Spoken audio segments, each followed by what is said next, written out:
Down for Kian's character in Avatar. No, don't do this. Oops. Hi, this is not live from the apocalypse, but I'll let JD do the intro and try to stop himself from saying that. Tragic, LC, tragic. I thought I had caught you and that you would continue that sentence. ADHD eyes. So I was looking at the screen at all of your faces, but I can see you going live. And the minute you said, "Can you repeat that?" I knew exactly what you were about to do. I'm not stupid. How many eyes? And are I did just wake up, but I'm not eyes? stupid. Okay. What? I have 2 ADHD eyes, Steph. Oh, good. We're counting today. That's good. How many people are in Love this to hear chat today? that. 2, 4, 6. That's 12 eyes. You're doing a really good job counting eyes. Thanks. I'm proud of you, LC. Thank you. Somebody has to be. It's not Q. Q's not proud of me. That's not true. Are you proud of me today, Q? Sure. That's what I fucking thought. You paused. Okay. Paused. All right. So that's 2. Oh no. That's 2 times. Fuck. I'm sorry. I just need to be very clear. You should really be careful. It's kind of funny though. Because I feel worse and more afraid when you do that than whenever JD says, "It's okay. I GM for you tomorrow," and I say, "Fucking bet." You do like to challenge me. Yeah, because I win. So, That's not okay, true. but here's the That's thing, That's an though. Here's the absolute thing, lie. though. Here's the thing, though. You really, you need to be careful about that because it's not just your life on the line when you say shit like that. You know what I mean? This is a It's team 2 city effort. blocks, and it's 2 city blocks, by the way. Wow, too soon. Yeah, I mean, is it? Is it? I mean, it's been. A year, so. Oh, 2? man, I guess Did I say so. 2? I meant 3. That's what it's about to be. Oh my god. Let's go back to bed.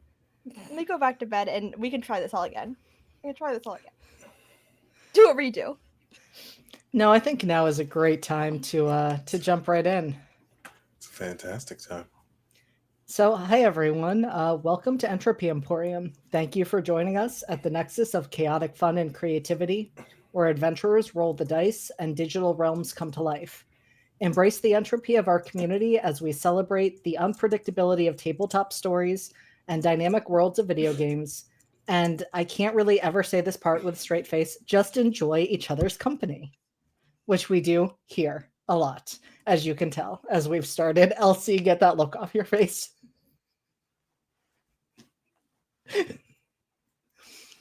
This is They Call Us Villains, a horror masks game. And despite the fun that we are having at the start of this session, this is a game with some pretty dark subject matter. So some content warnings and trigger warnings for this include institutional violence, forced institutionalization, medical abuse. Tonight, prominently, psychological abuse and gaslighting are going to come up as topics. Themes in line with real-world conversion therapy, body horror, gore, blood, isolation, seclusion, and sedation. And so, given the subject matter for those watching, if anyone finds that content something that they would not be comfortable with, please do not force yourself to watch this stream. Entropy Emporium has many other streams that you can enjoy that do not involve this content. We are using safety tools at this table and are consistently checking in on lines and veils and using resources like the X card. My cat is causing problems on purpose. She slammed her brother into the wall. So mean. And so I think those are the main things that I need to say to start. So you know what? We're going to move into introductions, starting as always with Harp. So remind us of who you are playing, what your playbook is, and how many eyes you have. Hi, I'm Harp. I'm playing Mara Moon Herschel, who is using the Nova playbook. She has been very bright and cheerful so far. in her journey through Hemlock, and I'm sure things will only continue to look good for everybody, including her. Is there anything else I needed to say? Oh, how many eyes I have? 2 probably, 2 for sure. Actually, I'm not gonna beat around the bush. It's 2. It's 2 for now. Oh, okay. All right, Kian, you are up next. Harvey sounded so unsettled when JD said that. Hello, everybody. My name is Kian. My pronouns are they, he. You can find me on the interwebs at uptight_chiffon, uptight-chiffon. Today I am playing Valen, pronouns they, he, who plays the Beacon playbook. And it is unknown how many eyes Valen has, but they are there. They are there, and they are many. Valen is an actual biblical angel. It's true. It's true. As is Kian. It's fine. That Shut the tracks. fuck up, Elsie. That expression was so loud.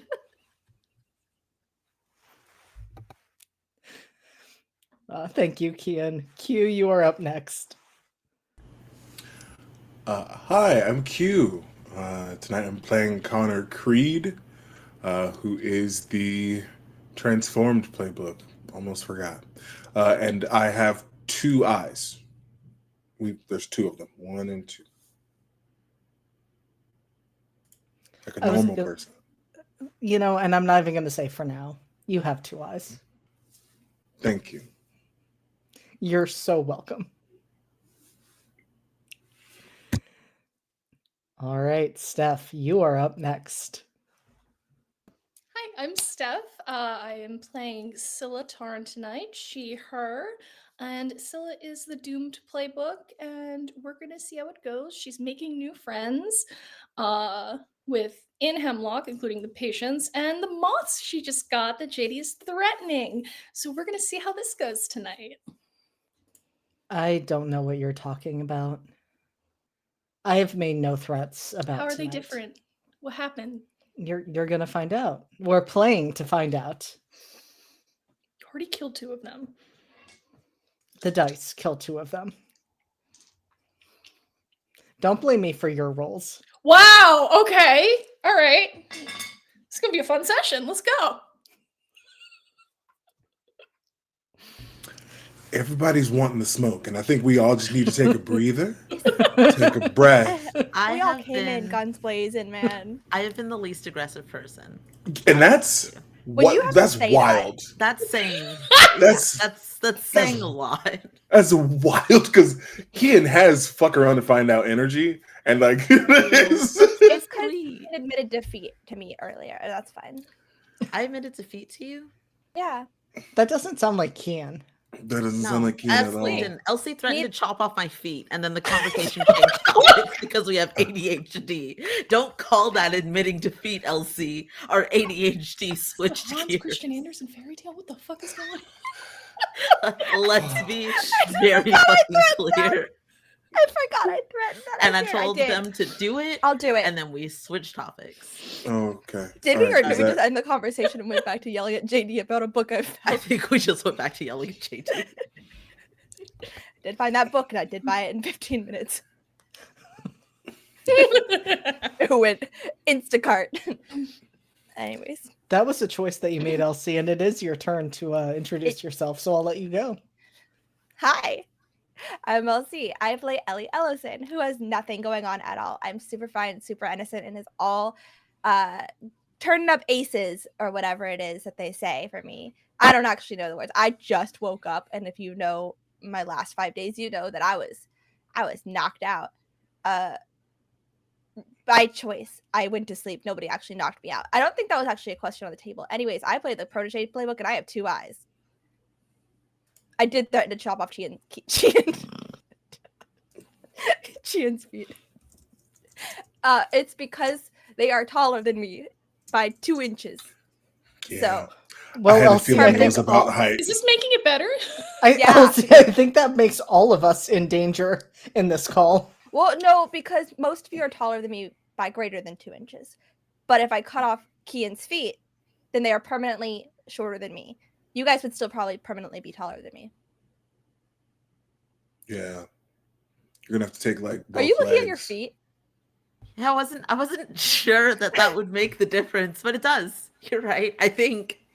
Well, don't I know know. if I put normal people's shoes on, I'm as tall as you. What shoes were you wearing then when I visited you? Why were you so short? I was about to ask. Well, you were what are wearing normal shoes, people's too. shoes? So So it I have doesn't- to not be wearing shoes. Yeah. Okay. If Yeah, you're not wearing that's shoes and I'm important. wearing normal people's shoes, then I'm taller And as tall as everything's you. equal. Okay. Okay. Yeah. Got it. God, the energy tonight is going to be a time, and I am excited to see where this takes us. And I think with that, let's dive into tonight's episode. Episode 3, The Morning After. And so when we last saw our... I still can't call you a group of heroes because, well, that is not what you are, and that is not the purpose of this game. But when we last saw our patients, they were finally returning to their rooms after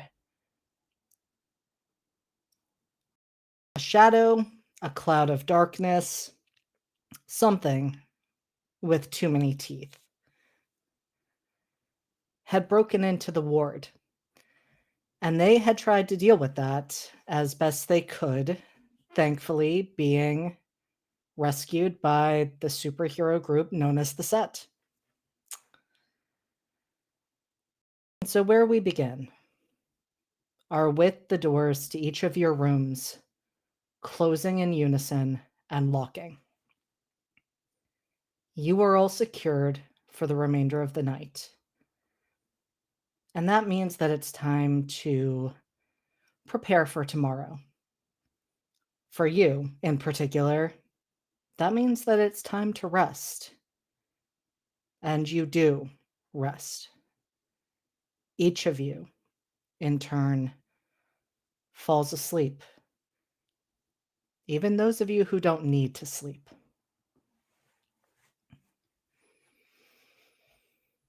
And we watch this. We see each of the patient rooms from a control room. And this time we pull back enough where we see Misty sitting there, their blonde hair tucked behind their ears, the tablet back in their hand. And they're watching each of your individual feeds and those of the other patients. And they're making notes.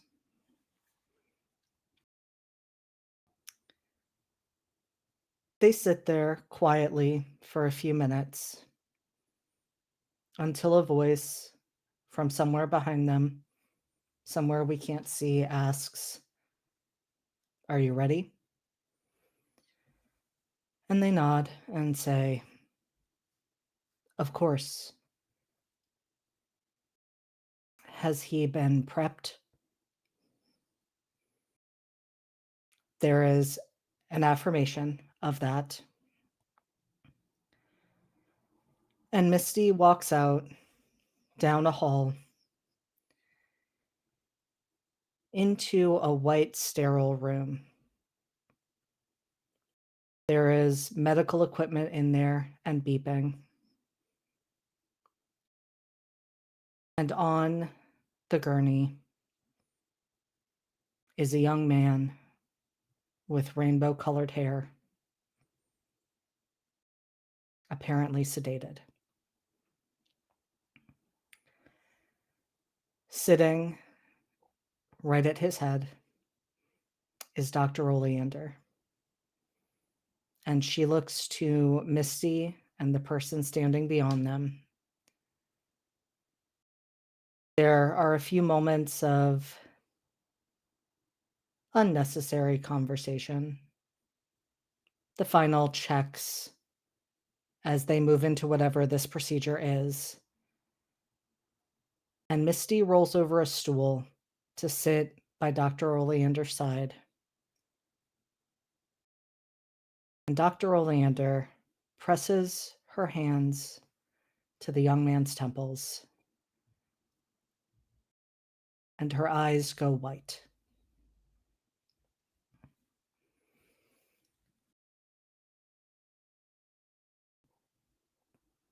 We see a variety of changes, each as Misty calls them out. We see the blood-covered holes and broken doors of the isolation unit repair themselves, as though nothing ever happened. We see the blown-through door on your unit do the same. And there are further changes. Casey and Gray's uniforms, still both covered in blood, are suddenly clean. We see nothing of note actually change with Mara or Valen. Their rooms seem largely untouched. Same with Els, and any change to Lucian and Bridget is unnecessary, as the two of them were in their rooms all night.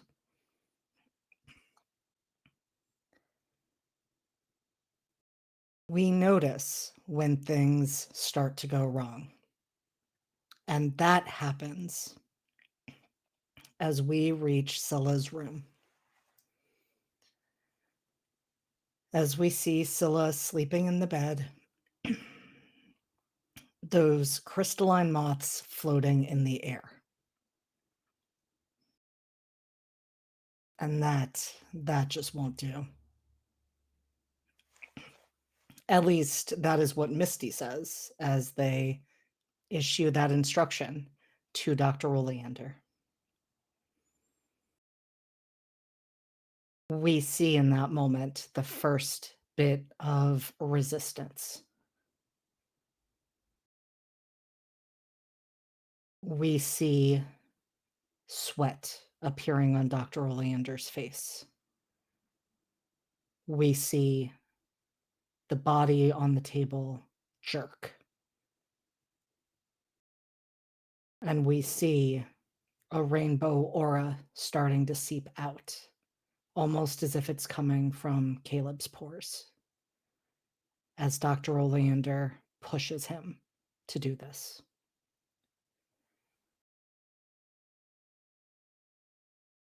The crystalline moths slowly find their ways to Scylla's hair, settling in almost like clips, almost like barrettes. But they don't want to stop moving. The wings keep flapping. And that too is unacceptable. And we see Dr. Oleander push things harder. We see that rainbow aura starting to spill over the table that Caleb is laying on. We see blood starting to come from Dr. Oleander's ears.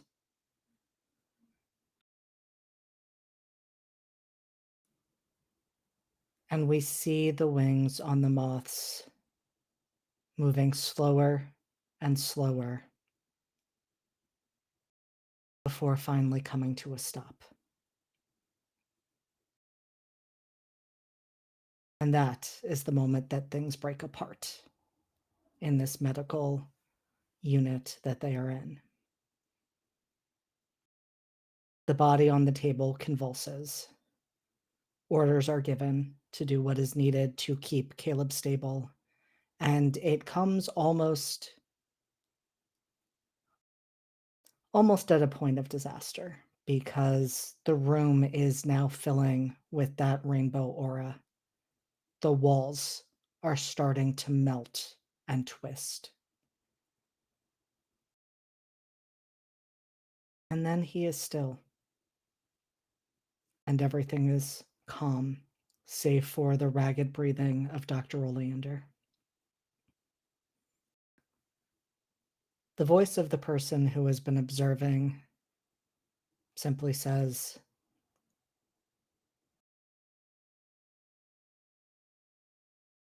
"We'll leave the transformed monster as they are."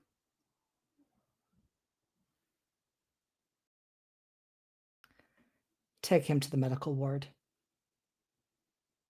And then footsteps move away. And the night is peaceful, because why would it not be? Nothing has happened. All of you are secure. All of you are safe. And all of you are getting the rest that you need to be able to work the program.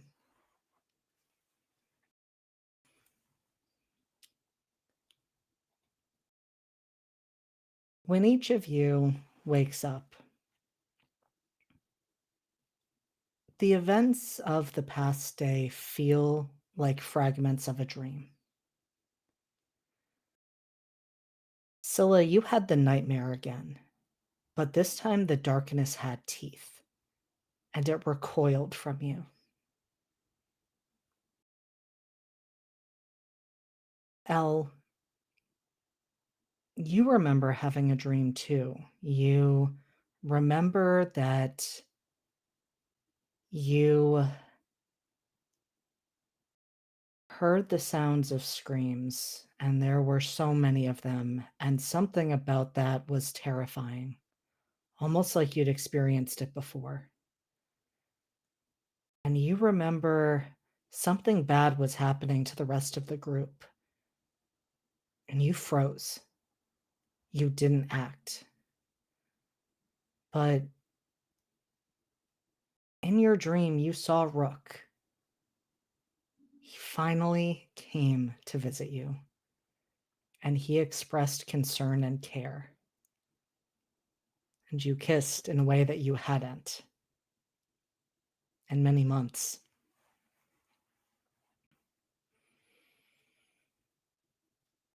Connor, you had a nightmare as well.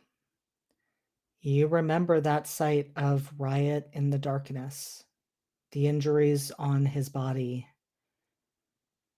And you remember that you must have been thinking about what it meant that you had done that to him, because you also had a conversation in your dream with the king. And he asked you if you felt it was safe for you to be released, and you said no.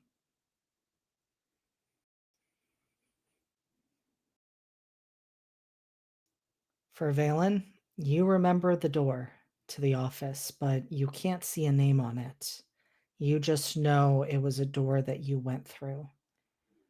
And you remember how that electricity coiled beneath your skin when you touched the door. And that the space beyond looked wrong and unnatural when you stepped in.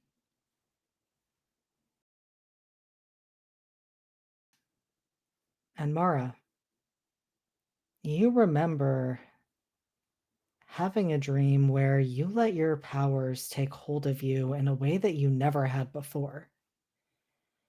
You use those powers to reshape the world around you at great cost to yourself and at great danger to those nearby.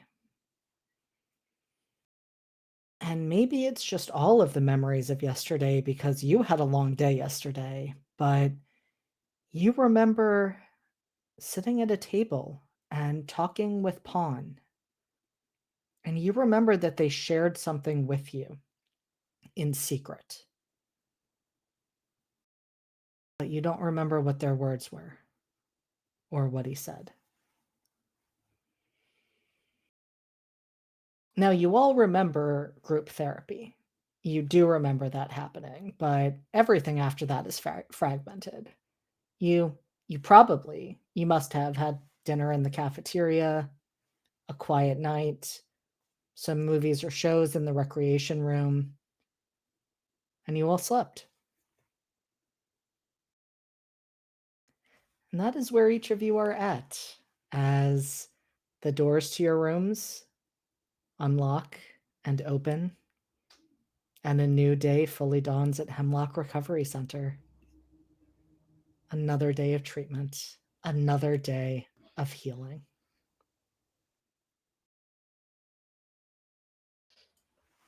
This is the worst thing that's ever happened to me. I mean, you had a great dream. You had such a great dream. Such a great dream. You're the fucking monster. Jesus fucking Christ. And so I'm curious, what is going through each of your minds as the doors open and you're able to start getting ready for the morning and for breakfast in the cafeteria?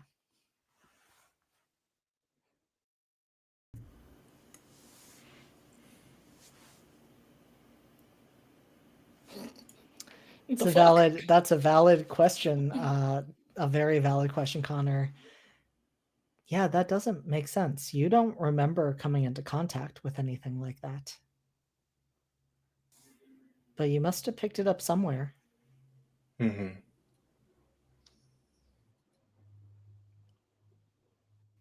And I don't remember having it during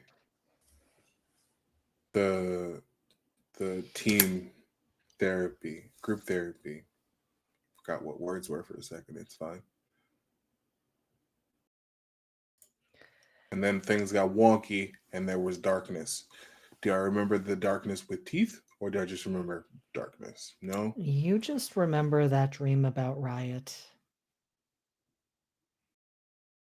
Cool. All right. And actually, Connor, as you think back, you asked that question, how long has my arm been like this? And you're thinking back to group therapy. It's almost like it flickers in and out. Like you think back, imagine looking down. Your arm didn't look this way, but also maybe it did. Maybe you forgot.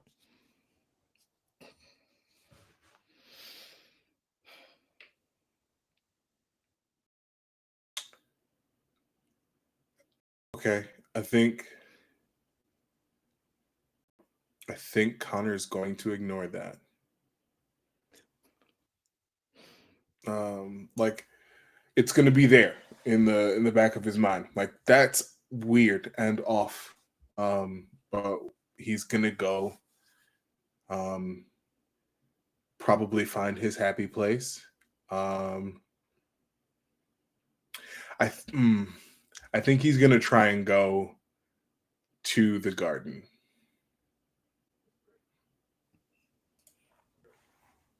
And Connor, when you do go to head to the garden, you do see that it is still closed off from you.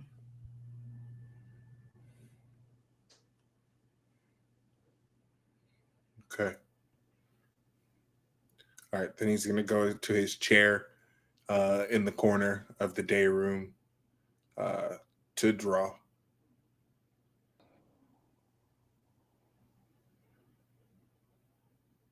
Yeah, I think that's what he's doing. I think that's fair. Steph, why are you giving me a skeptical look? Because you're making that face. I was just having a few different thoughts, but I'm curious. That's why I'm making that face, because you're making that face. Mm-hmm. What does Scylla do this morning? Do we have mirrors of some sort in our room? Like, that obviously we can't break, but... No, absolutely not. Okay. Well, I think Scylla will just kind of initially, when she wakes up, just like, that was a different dream, and then just kind of go to, like, braid her hair, and is like, oh. That's new.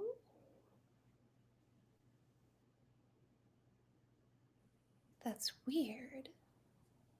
But it's not bad weird. It's like the moths in my dream.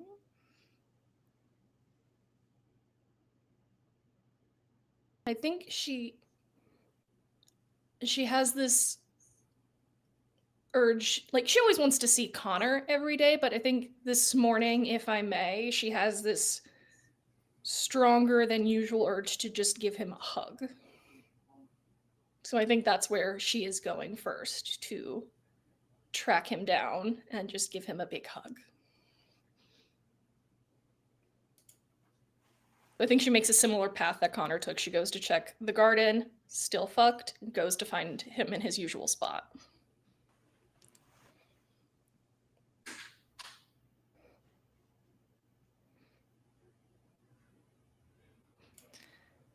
And Connor, you see Scylla approach, now with moths in her hair.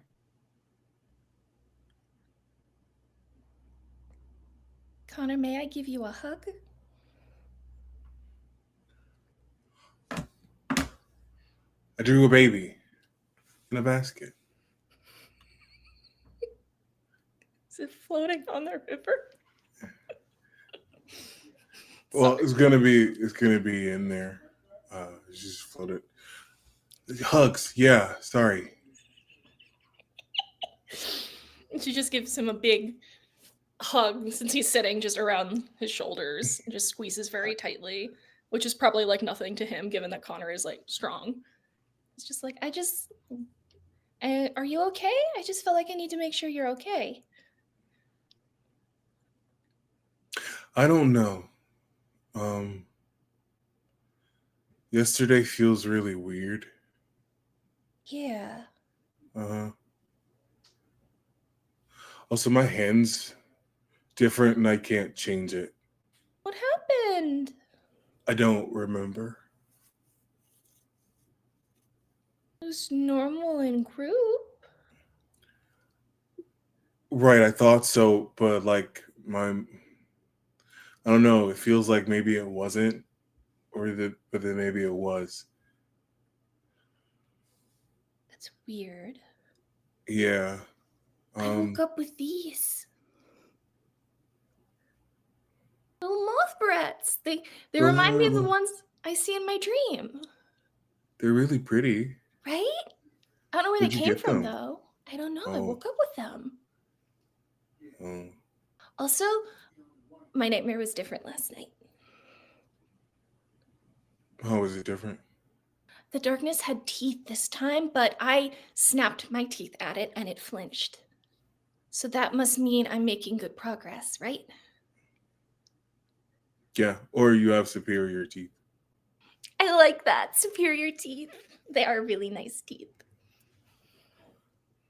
Was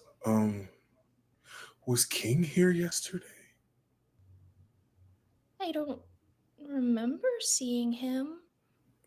But sometimes I don't remember things, so I'm not the best person to ask. JD, do I remember Night? No. Okay. Nope. I mean, he's your mentor, so just because I didn't see him doesn't mean he didn't visit. But group therapy was later in the day. It was like I felt like after visiting hours. Oh yeah, cause Mara came. Mara's new. Right. Right. And she was there for group therapy.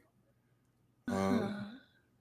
Casey and Gray were like touching and that was fine apparently. I guess. Um You shouldn't try to sing to calm us down and it didn't work and he felt really bad about it. Right. I don't know. I don't like it. And I don't want to call him and ask if he was here because then they'll think I'm crazy. And I want him to know that I'm safe. Yeah, I mean, I don't think he'd think you're crazy. But you don't have to call him if you don't feel like that's a good idea. Nothing seems concrete. Like my memories are like sand. Yeah, Like my brain's a basket, it's loose. right? It's like it was a basket with a hole in it. That's really weird that we're both feeling something similar. I wonder if the others are feeling like baskets. You think this is why they call it basket case? Is it? I don't know. Whoa, I should ask. Maybe we should ask Mara. She seemed really smart. Yeah, Mara's the science person. Mara probably knows a lot more things than me. I mean, a lot of people know a lot more things than me, and that's okay. You know plenty. You're smart. It's You okay. just don't remember everything, but you're smart. Thank you. You're really cool. Does your arm hurt you at all? Does it feel weird? No. Well, it does feel weird because I can't change it. That's really weird. You want me to But bite it and see if anything happens? no, Okay. I don't. I don't know. Maybe I can ask one of the doctors. Okay. Yeah. Have you had breakfast yet? No, I needed to find you to make sure you were okay. Oh, okay. You should go have breakfast. Do you want me to bring you anything? We should go have breakfast. Yes, Right. I would like that Doctor. best. Right. Dr. Oleander says I need to remember to eat. Maybe they made Yeah. pancakes. Is it pancake day? It's pancake day.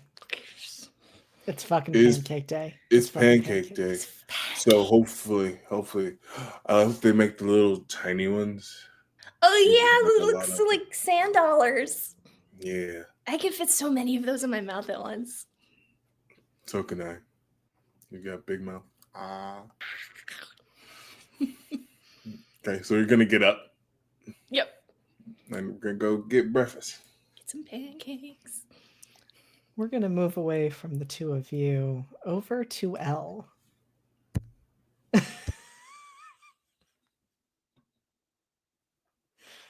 You good, Elsie? You good?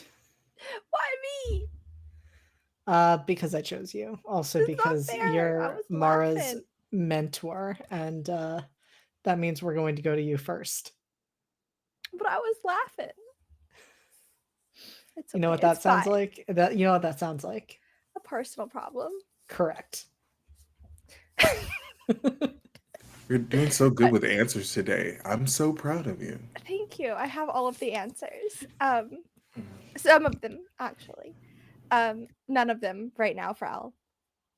So, Elle this is gonna get real sad real fast. I've been thinking about this one all day. Thanks, JD. I hate it.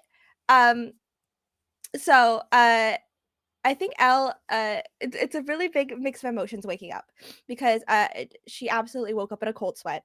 But that's not abnormal for her. I think she has a very similar dream to this a lot. Not so much as like taking place in Hemlock, but I think she relives whatever she can remember of the incident in nightmares repeatedly and wakes up in cold sweats repeatedly ever since it happened. However, this time, she also woke up very happy.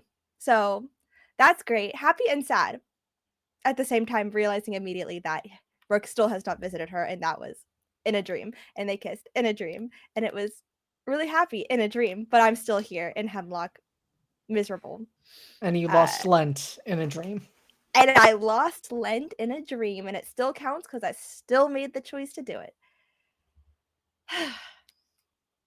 Anyways, so shaken, insecure, I still have that condition, and she's still feeling that, but I think that insecurity is going to be channeled into doing the best she can in therapy, because what do you do except overcompensate, am I right?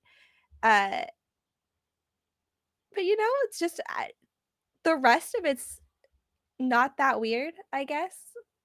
Sad, insecure, and I think that's and a little bit happy. So the only thing different is that she's a little bit happy, which is also sad to think about. And the rest of her morning, I think, is absolutely pretty normal.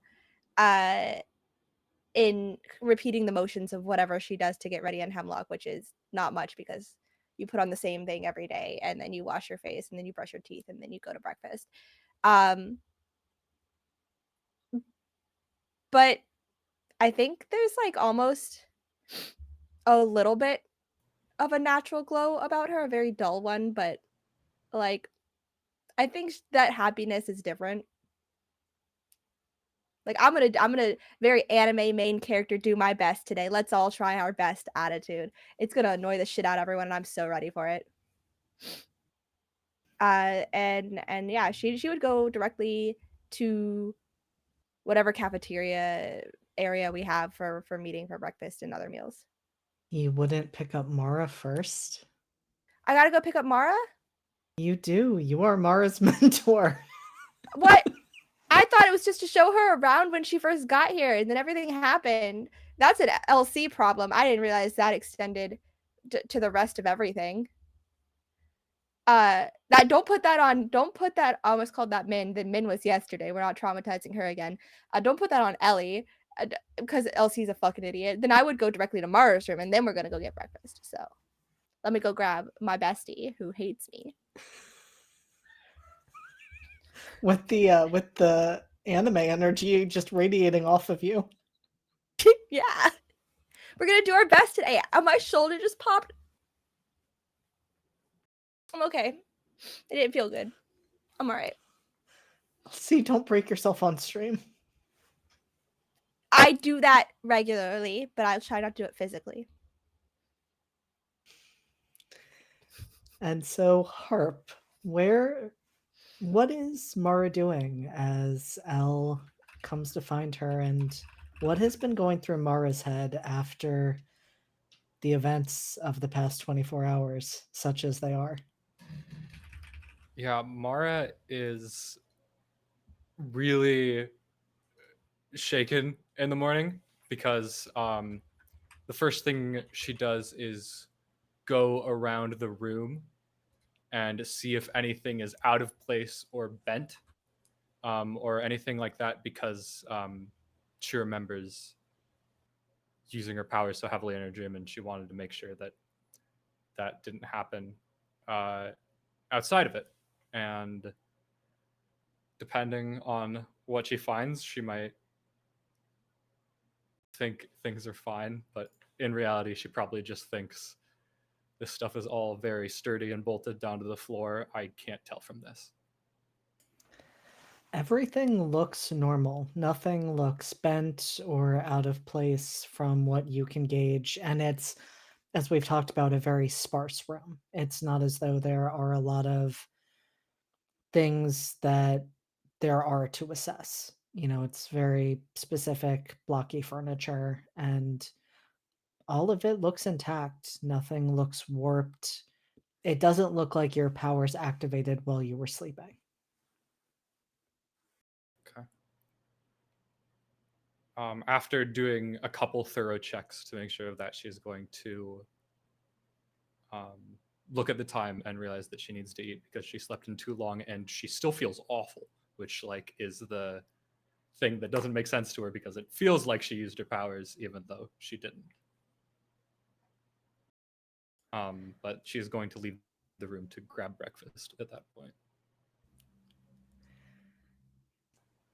How does Elle greet Mara? I need to know. I was thinking about this. It's great.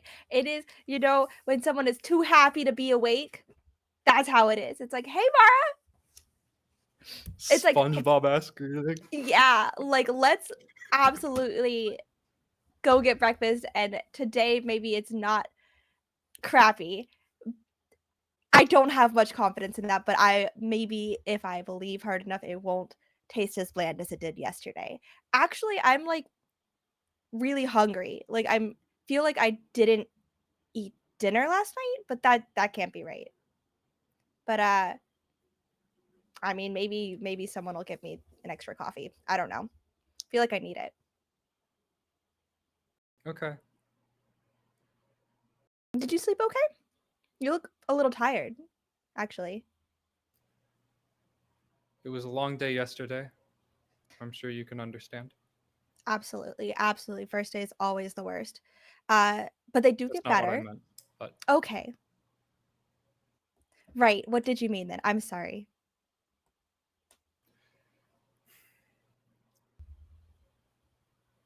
Ellie, right? That's right. Could you point me to the cafeteria? Fuck. It's cold. I'm headed there too, actually, so we could just show you that way. Okay.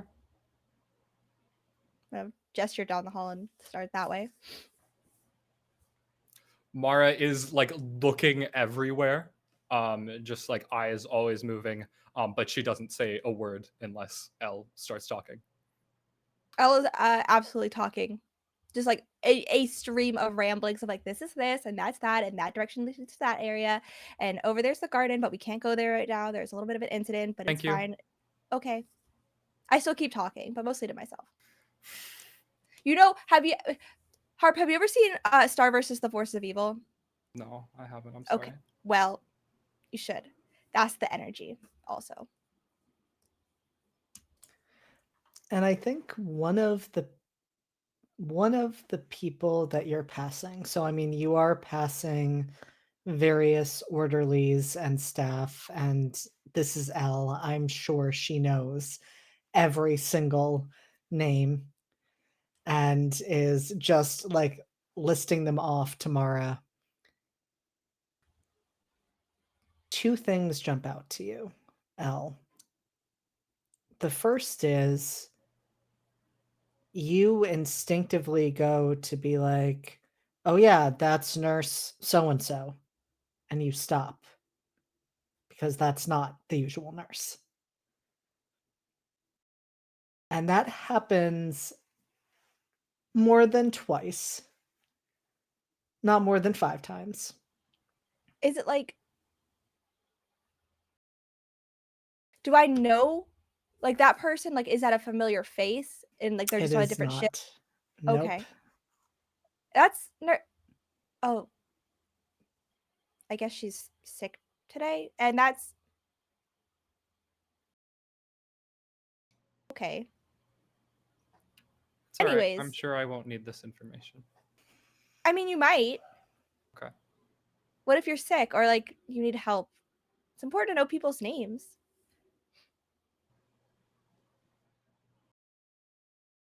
All right.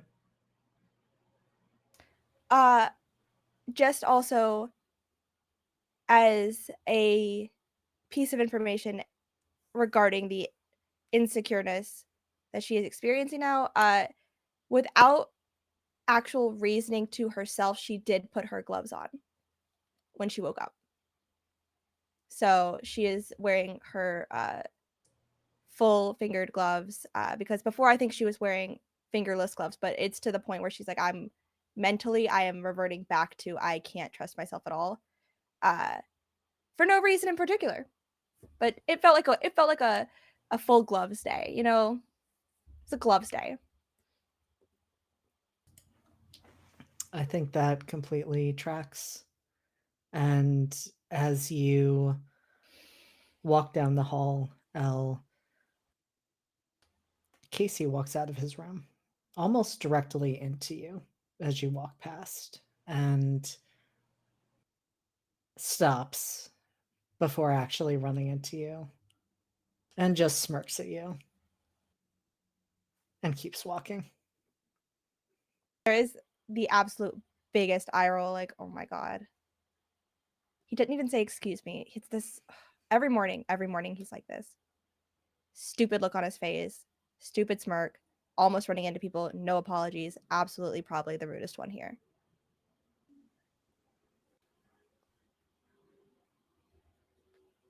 Okay.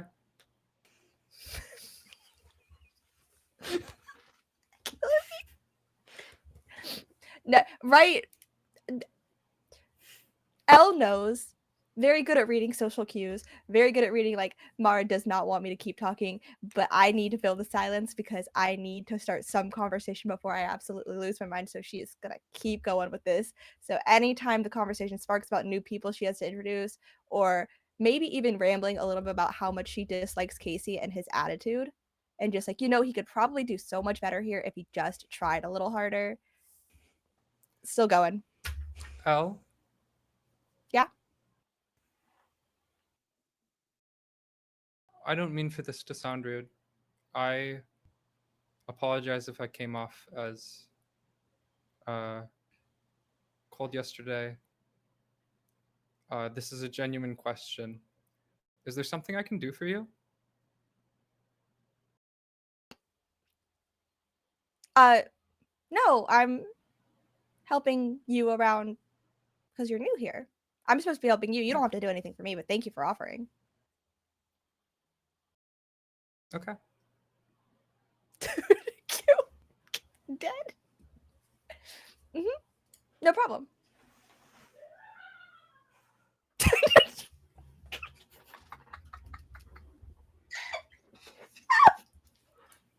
Steph, that was incredible. Did I break the noise gate again? Fuck!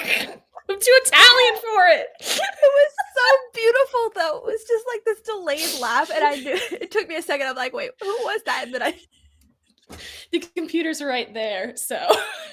but oh, good. Incredible.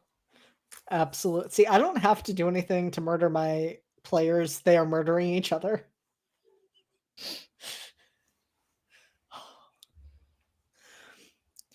And so we leave the four of you moving towards the cafeteria, being able to start loading up trays of food. And we go to Valen, who one of the first things you hear, Valen, is a knock on the frame of your door.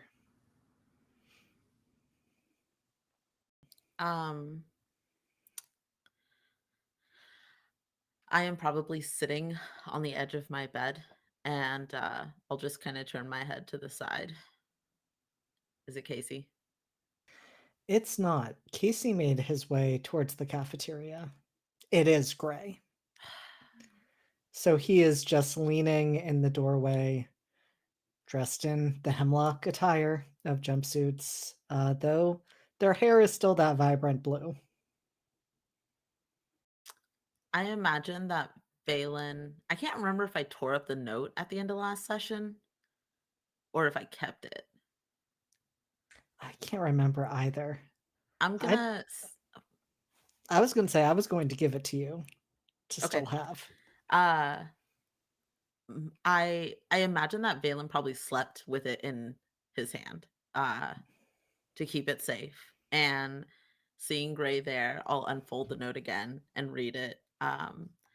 And it just says, where'd the note go? Tomorrow, 11 a.m. common area. And I'll look at the note and then look over at Gray and say, this doesn't look like the common area to me.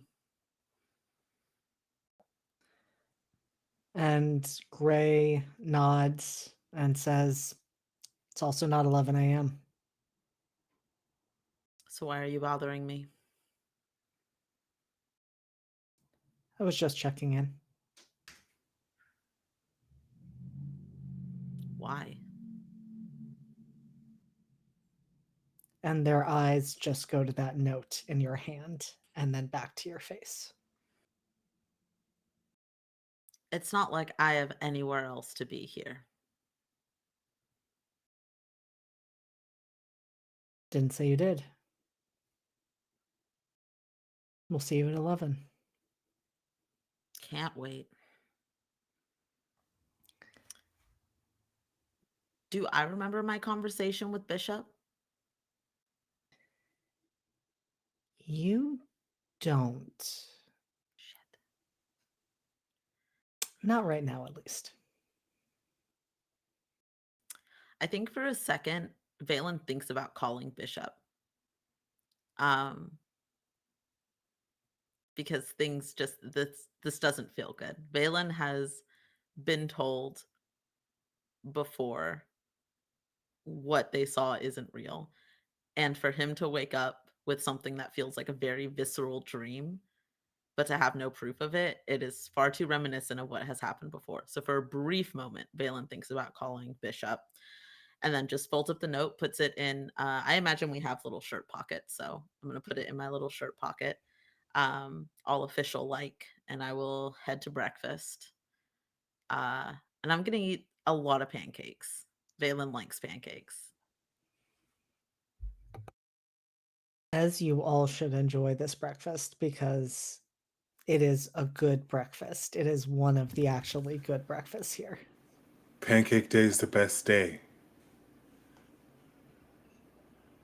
I think you know if Connor's having a bad time. I think no pancake day makes Connor a sad boy. Sadder boy. Let's be very clear. But if he sees, he will wave to all of you when you all come in. It's with the right hand, so it is the fucked up looking hand. But he does say hello. And much like Scylla, for all of you, you do realize that seems strange. I mean, it's possible that something happened during the evening. I'm sure many of you have seen Connor absorb different materials into his body before and the changes that can come about with that, but it does strike you as odd that that is not something you remember seeing the last time you saw Connor.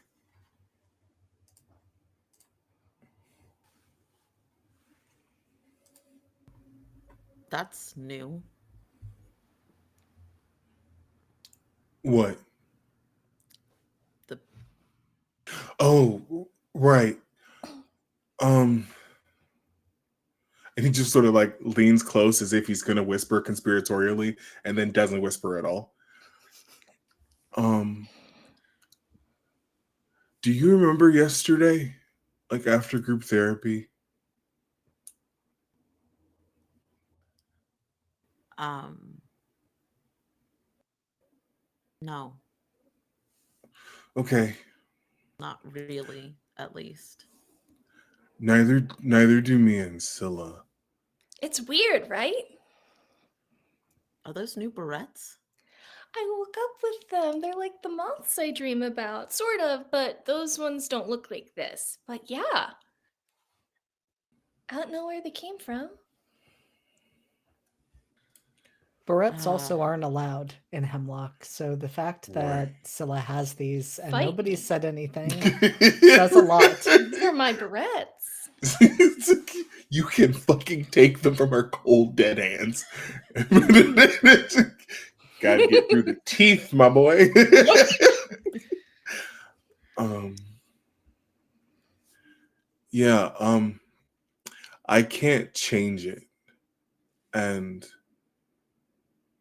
I don't remember exactly where it came from. Do you remember the set being here?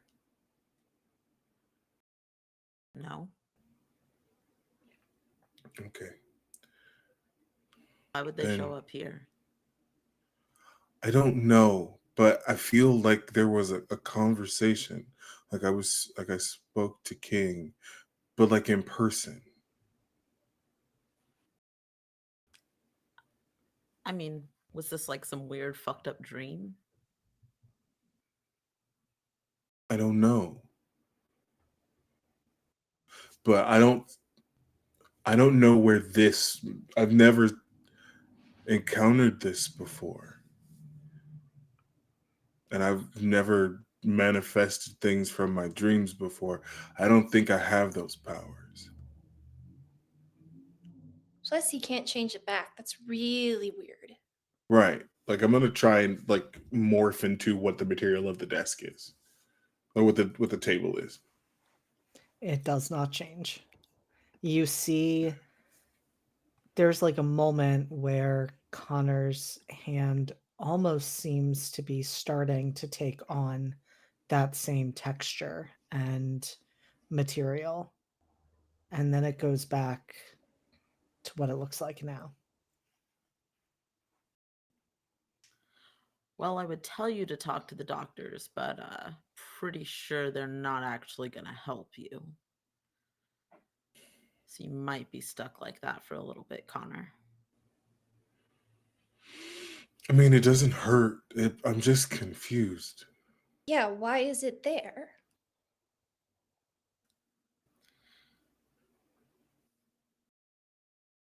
I couldn't tell you. Connor obviously didn't put it there, so who put it there? That's really creepy and weird and rude. So rude.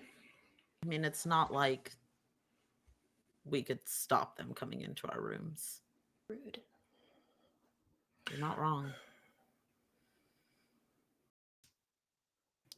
Where's our straight A student? She might know what's going on. Wasn't she... Maybe she's showing around Mara?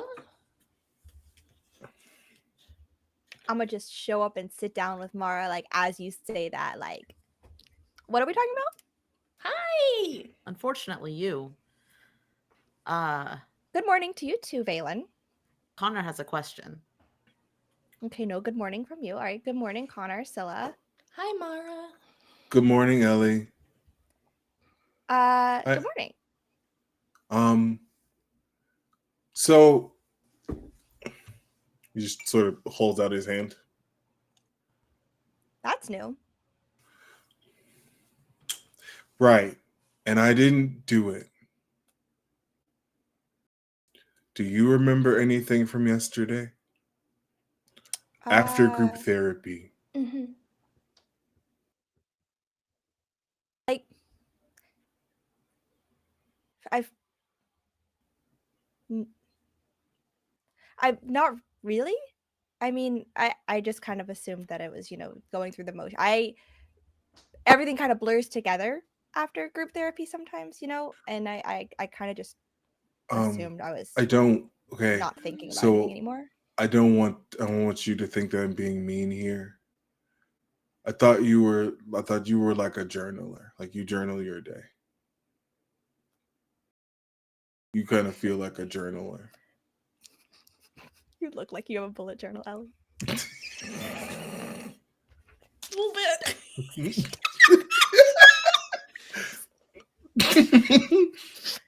15 unused journals at home. 17 washi tapes. That's a low number. I have like 20 billion washi tapes that I don't use. Yeah. Anyways, I mean, sometimes I journal, but here it's kind of hard, like, to write down. I mean, I would have remember writing down things yesterday. I think maybe I was just really tired and went to bed. It gets really hazy after a point, and I just couldn't tell But you. why But we that your didn't do arm, anything? Right.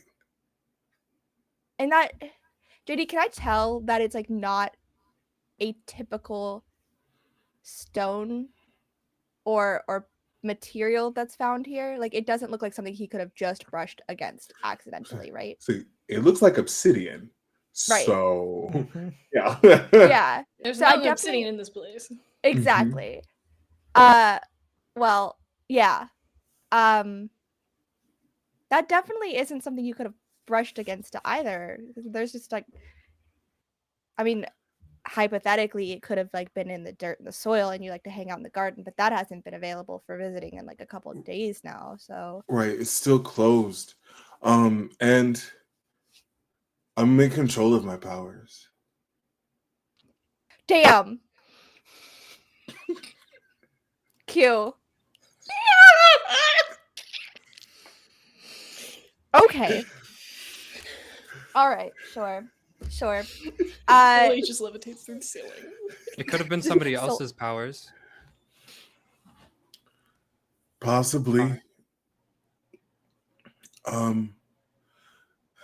But I don't know of anyone in here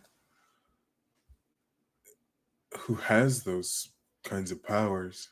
I mean, it's not obsidian, but Onyx controls shadows, but it couldn't have been Onyx because they've had him in ISO since Noah. So, like, it Yeah. wasn't him. Also, do either of you remember seeing any of the set here yesterday?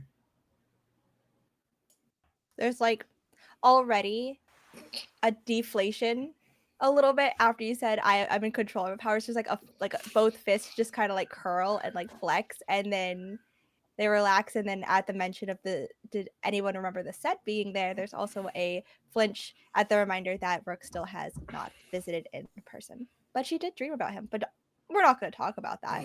We're not going to bring up our dream. Nobody needs to know about that. That one's for right here. I feel like I saw King yesterday. Like I talked to him. He was here. He asked me if I thought I was safe to leave. And I said no.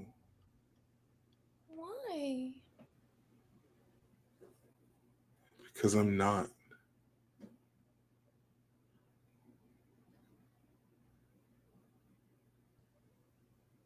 I'm still angry all the time. I'm sorry. It's not your fault. Of course you're angry. We're trapped in basically a prison. I gotta agree with Valen on this one. I feel like being angry all the time is kind of normal. It's more so, are you acting on that anger? I wouldn't say that you're. I just need the group to all have heard that Elle agreed with me. Don't forget agree about with it people on purpose. That usually they're wrong. Oh, of course. So you said a thing that was good and nice, and then you immediately said a bad thing and a hurtful thing. I mean, I'm sorry, Valen, for saying something that was kind of true, and sometimes the truth hurts. That's not an apology. Just because you say sorry doesn't mean it's actually an apology. It's okay, Connor. I wouldn't accept an apology from her anyway. Something feels wrong. Mm-hmm. I think I'm gonna call King. Yes. Okay. That's a great idea. Hopefully he's available. I need to use the phone after you do, Connor. Okay. After pancakes. Yes. Okay, Mara. I know that Ellie is the one leading you around, but I've been here longer. Pancake day is the best day. Mm-hmm. I'm not saying that if it's not pancake day, it's going to be a bad day. But if it's supposed to be pancake day and there are no pancakes, it always feels bad. So just prepare for that. I guess I'm lucky then. Yeah, first full day, pancake day. That is a good sign. Yeah, so eating food now. And I'm going to make a call.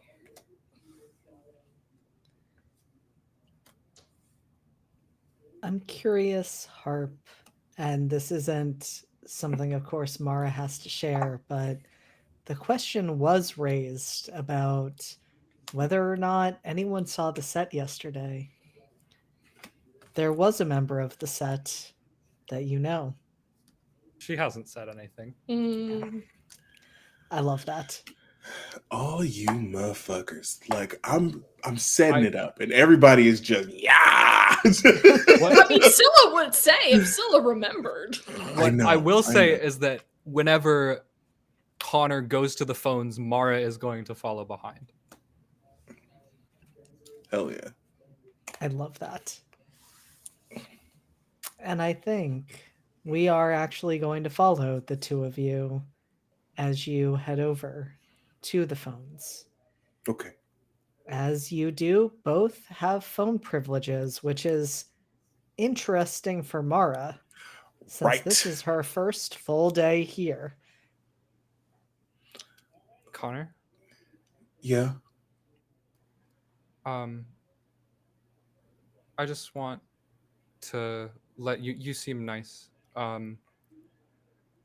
Don't let them override your judgment. I think your judgment's good. They all said, "Why wouldn't you want to leave?" I think it's very valid and normal to not want to leave when you could hurt people. Okay. Thanks. I'm going to be ready. I'm just not there Of yet. course. I don't doubt that. I'm sorry if it came off that way. No. No. Thank you. You seem nice.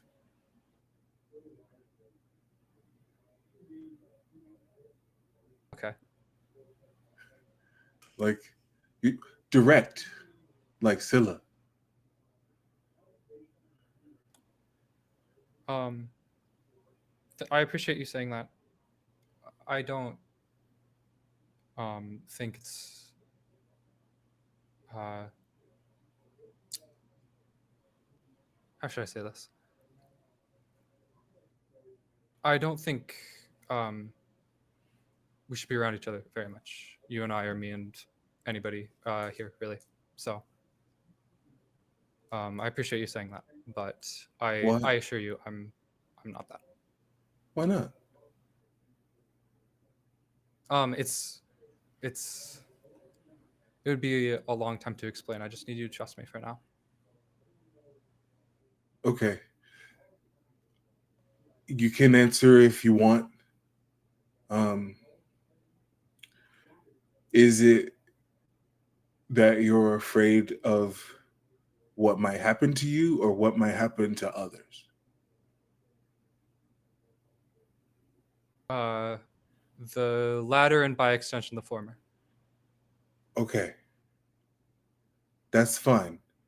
Um, when you're ready to try and test to see if you're going to be okay around others, I'm here.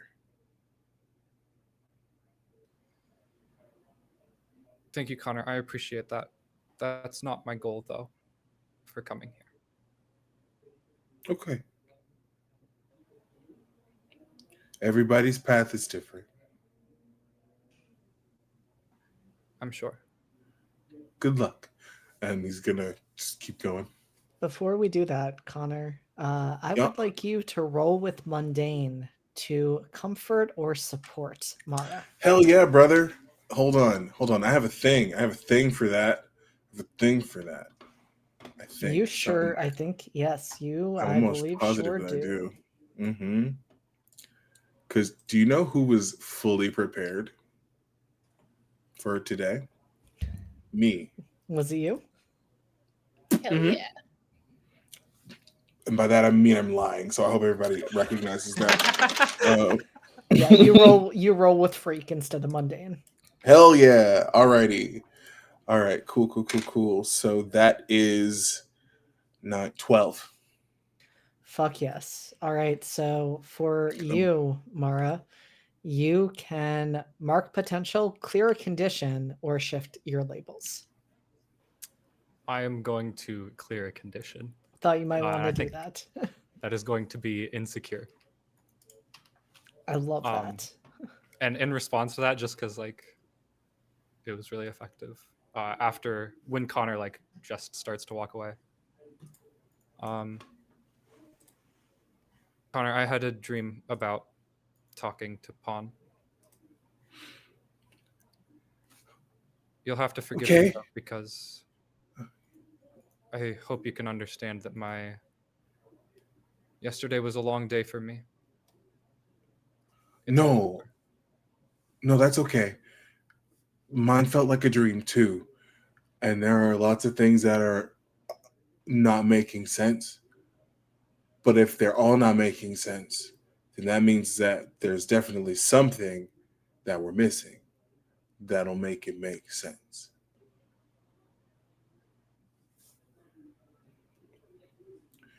That sounded a lot smarter when I was saying it in my head, but when I said it out loud, it sounded dumb. It made So, sense, Connor. okay, I, good. I'll let you know if I Okay, get anything, I guess. okay. Thank you. Oh, Uh, also, Connor, clear guilty before you get a yeah, 12 on that fucking roll. Because we let's don't have go. a team for any team to the pool to be added. So clear those fucking conditions. Hell yeah, brother. We love to see it. Um, okay. All right, phone call time. S'il vous plaît.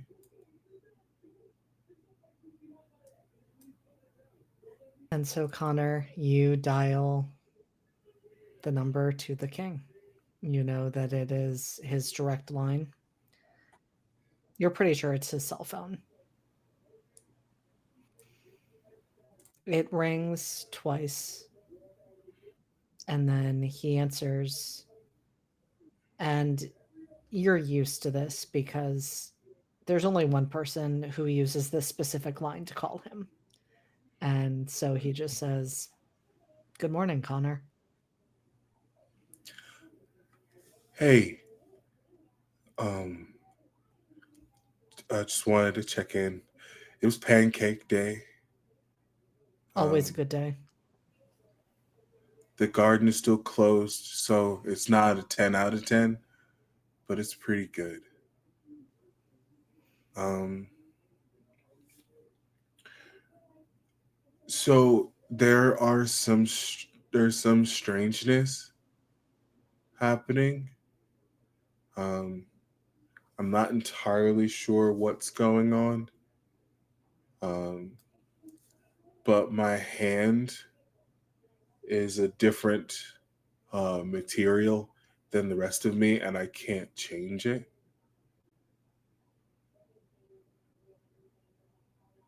That doesn't sound like you, Connor. Yeah, I know.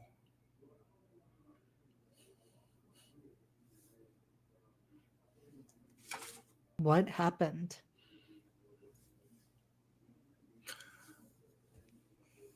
I don't really know. Um, it's all it's all a blur after group therapy. Were you here yesterday? And there's no hesitation as he says, "Unfortunately, I wasn't able to make it out."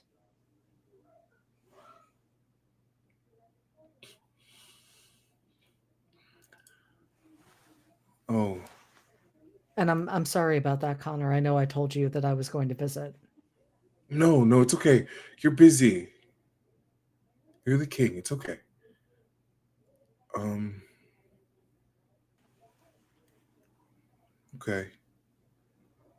Um, I guess I'll just work on it and I'll see if I can connect and change with it. Um, No, Connor. I'll stop by in the next day or two. Check in. I'll bring Bishop along with me. That way she can check things out, see what might be going on. We'll get you the answers. Don't worry about it. okay. Thanks. Um, I'm gonna be safe for other people. I don't want to stay here forever. Of course you don't, Connor. That's why you're here. To get better. We all I have the don't know. same goal. I don't know. It feels different. Like not everybody wants the same thing. I mean, I can't say that I'm a specialist in this like the doctors at Hemlock are, but that isn't surprising. The whole stages of change, some people are coming in ready to make those changes, and some of them have no interest in making changes. So, of course, it doesn't seem like you all have the same goal because you all probably do have different goals.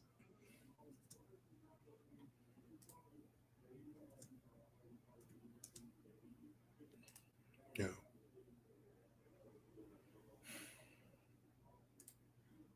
It all feels strange.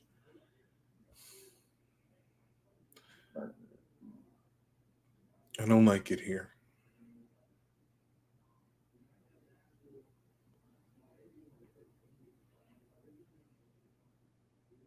How long has it been feeling strange to you, Connor?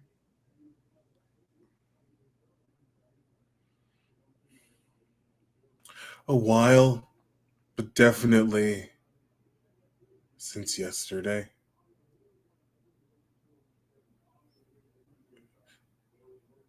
None of my friends can remember yesterday after group therapy.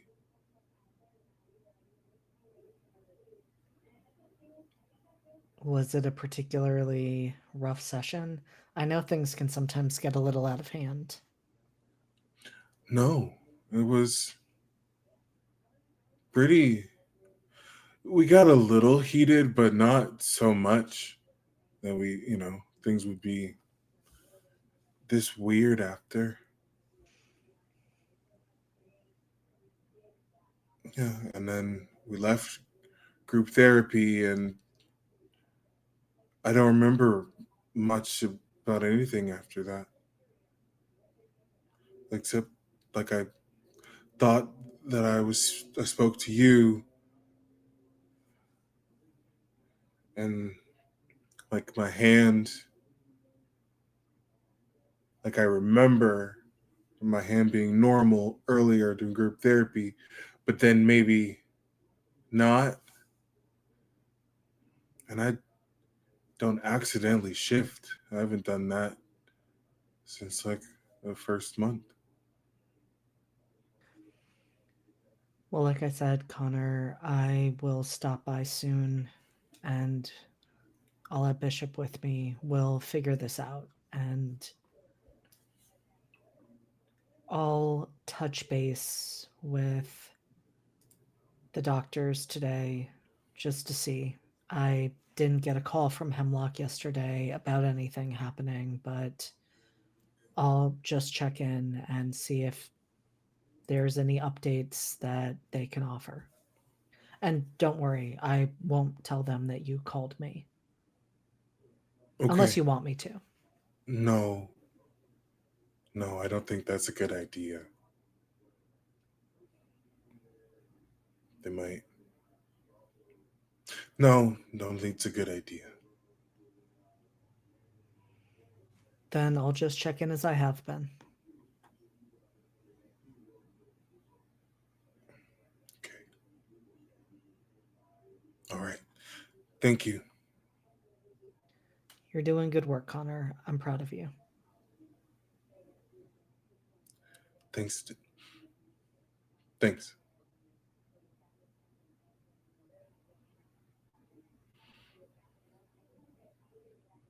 He's gonna hang up the phone and just sort of stare at it.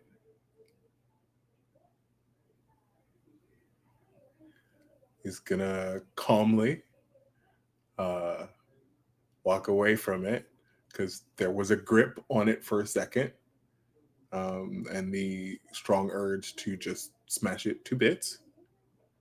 But he sets it down. The handle's probably a little bit indented, uh, but not enough to damage it beyond usefulness. And he will stand aside to let Mara in there. Thanks, Connor. Yeah. JD, did Pawn, give me a phone number to reach him at. Okay. Yep. Mara is going to call her mom. Incredible. She might be busy because it's in the middle. It's like early morning, but she's gonna try anyways.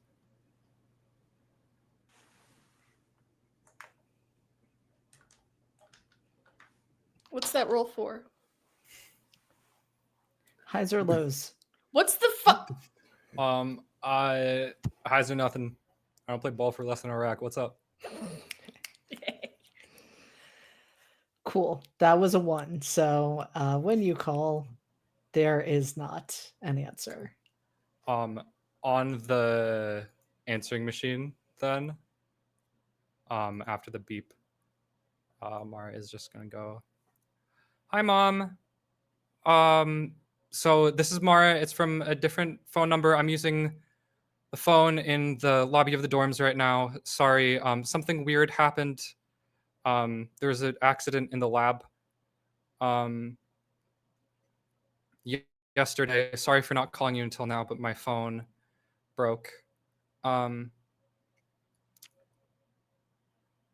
it's you probably can't reach me by calling this phone, but I'm doing good. It's actually probably good for me not to have a phone right now. I've been scrolling a bit too much. But I'll get it back and all that. If you really need to get a hold of me, you can call my RA. I'm going to give Pawn's number. And they'll get me. I might be in lab or you know anything. But yeah, hope you're doing well. Yeah, I'll tell Danny hi. Okay, bye. Gonna hang up. And then is going to dial Pawn's number. Incredible. And so the phone rings 4 times. Like it's getting to the point where you think you might be having the call go to voicemail again. And then Pawn answers and just says, "What's up?" Hey. So I'm sorry I was so frantic earlier yesterday. I just wanted to call and say I really appreciate you helping me out a lot. Yeah, no worries. How are you settling in? It's a bit disorienting. I think something with somebody's powers happened yesterday. A lot of us have a bit of a fuzzy memory, so that could be something. I don't know.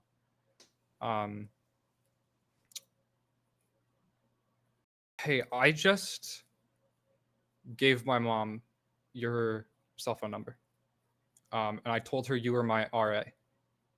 Can you just, if she calls, please?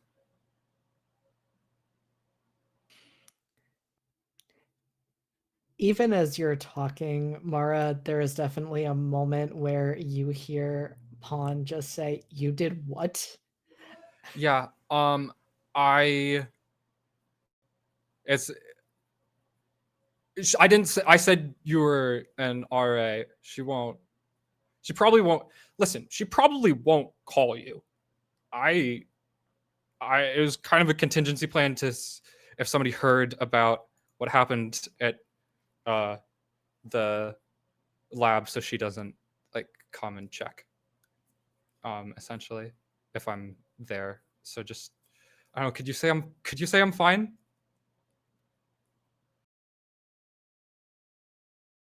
You're okay with me lying to your mom?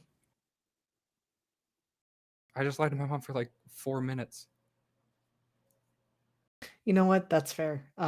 Yeah, sure, I can do that. Thanks. I really appreciate it.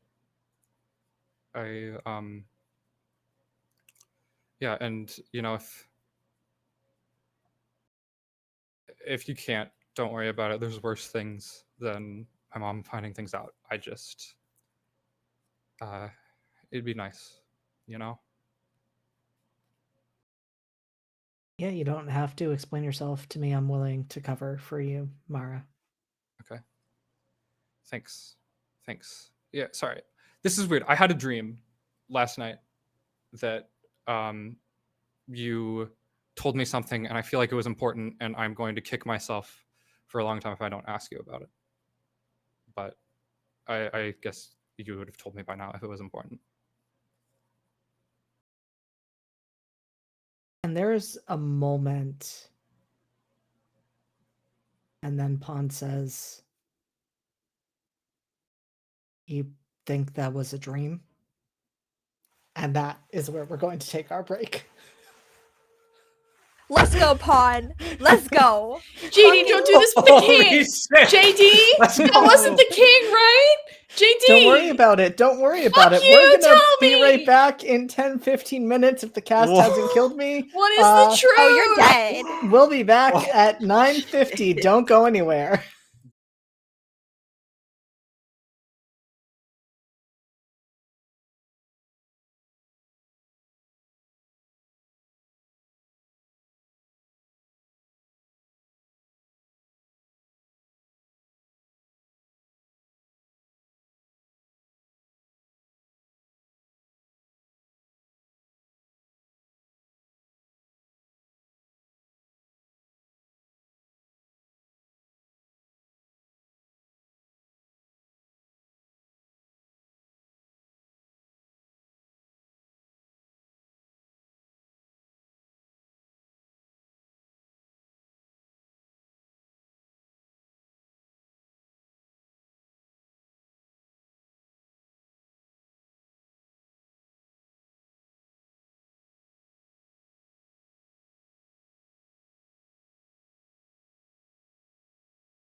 self-loathing, killed other girls because of self-hatred, and they reminded her of her, so religious trauma was making her think she was saving them.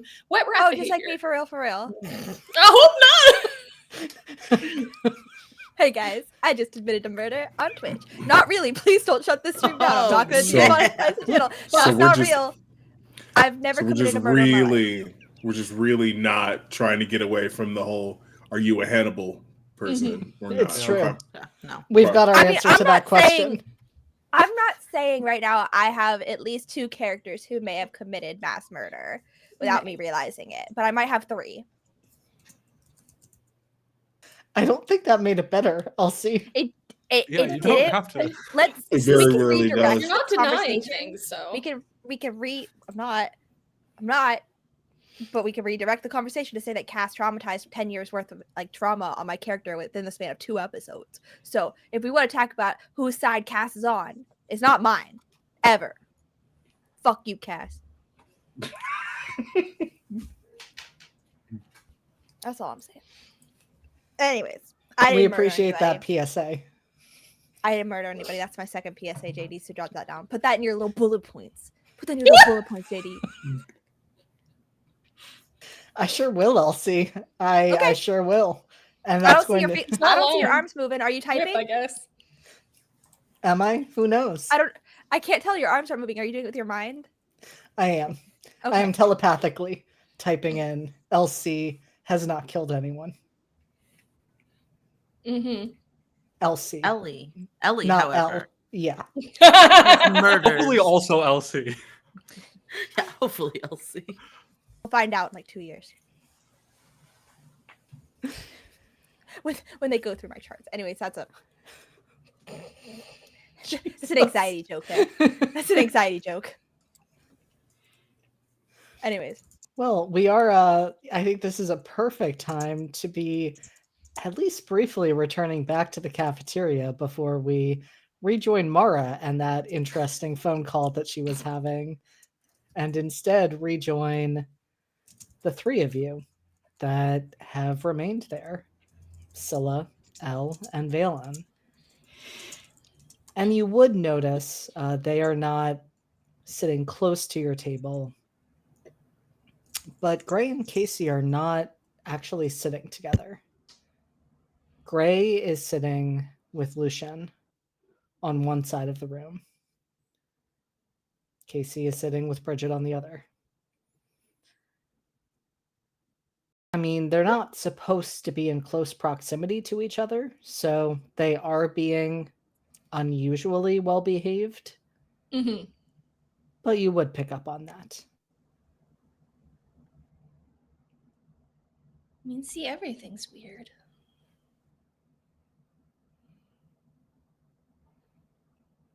Valen is watching Gray, but will lean in toward Elle. So what's the new kid like? I mean, kind of quiet, reserved, doesn't joke around a lot. I mean, I've only really talked to her for like group, and then this morning. Yeah, that's it. You're not doing a very good job of mentoring her if that's all that you know. She doesn't talk.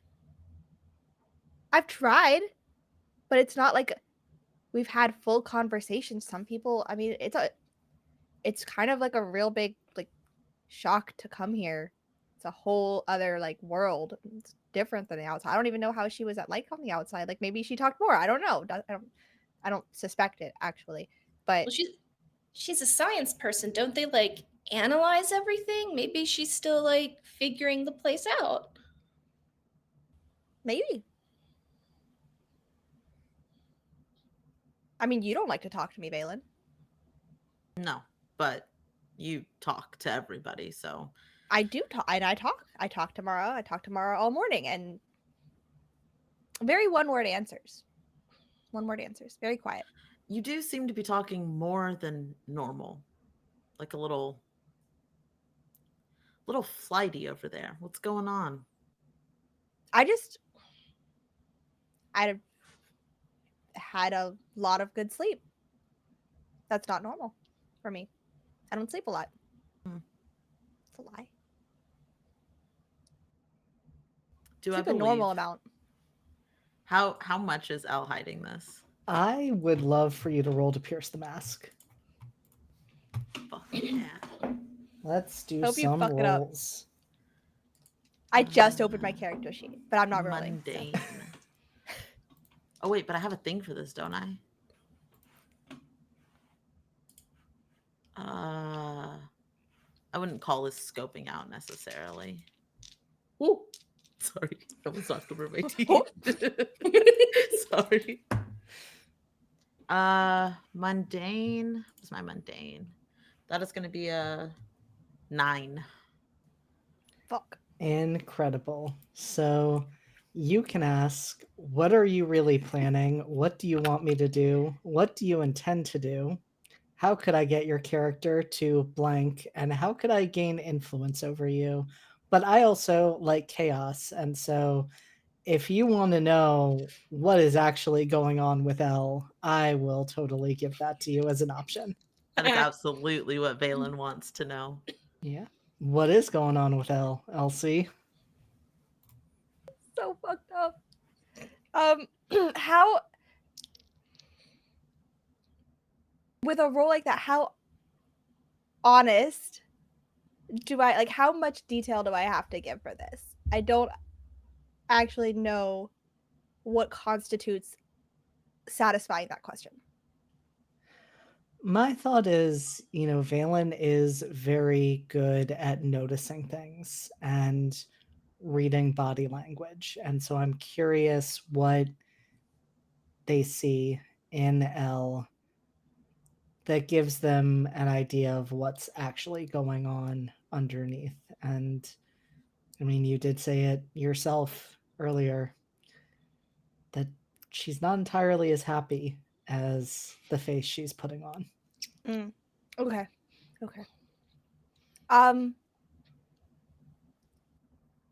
Valen, I think,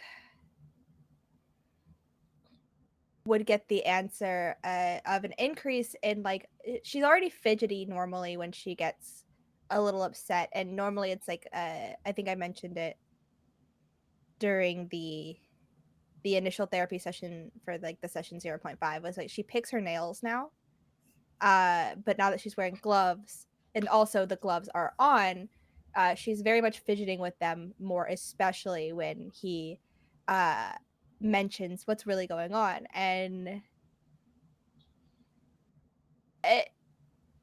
she'd admit, yeah, I had a really bad dream last night. That's all.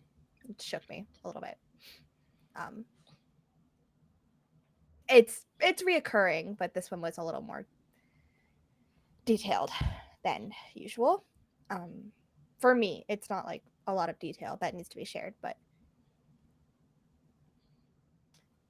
Kian, has Valen ever implied that he saw any footage before he got put here?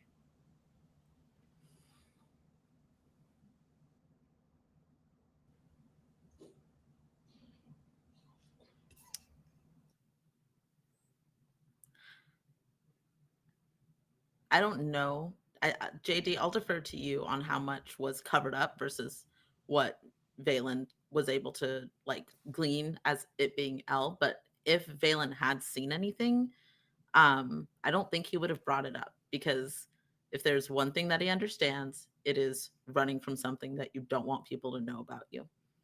And he would have respected that.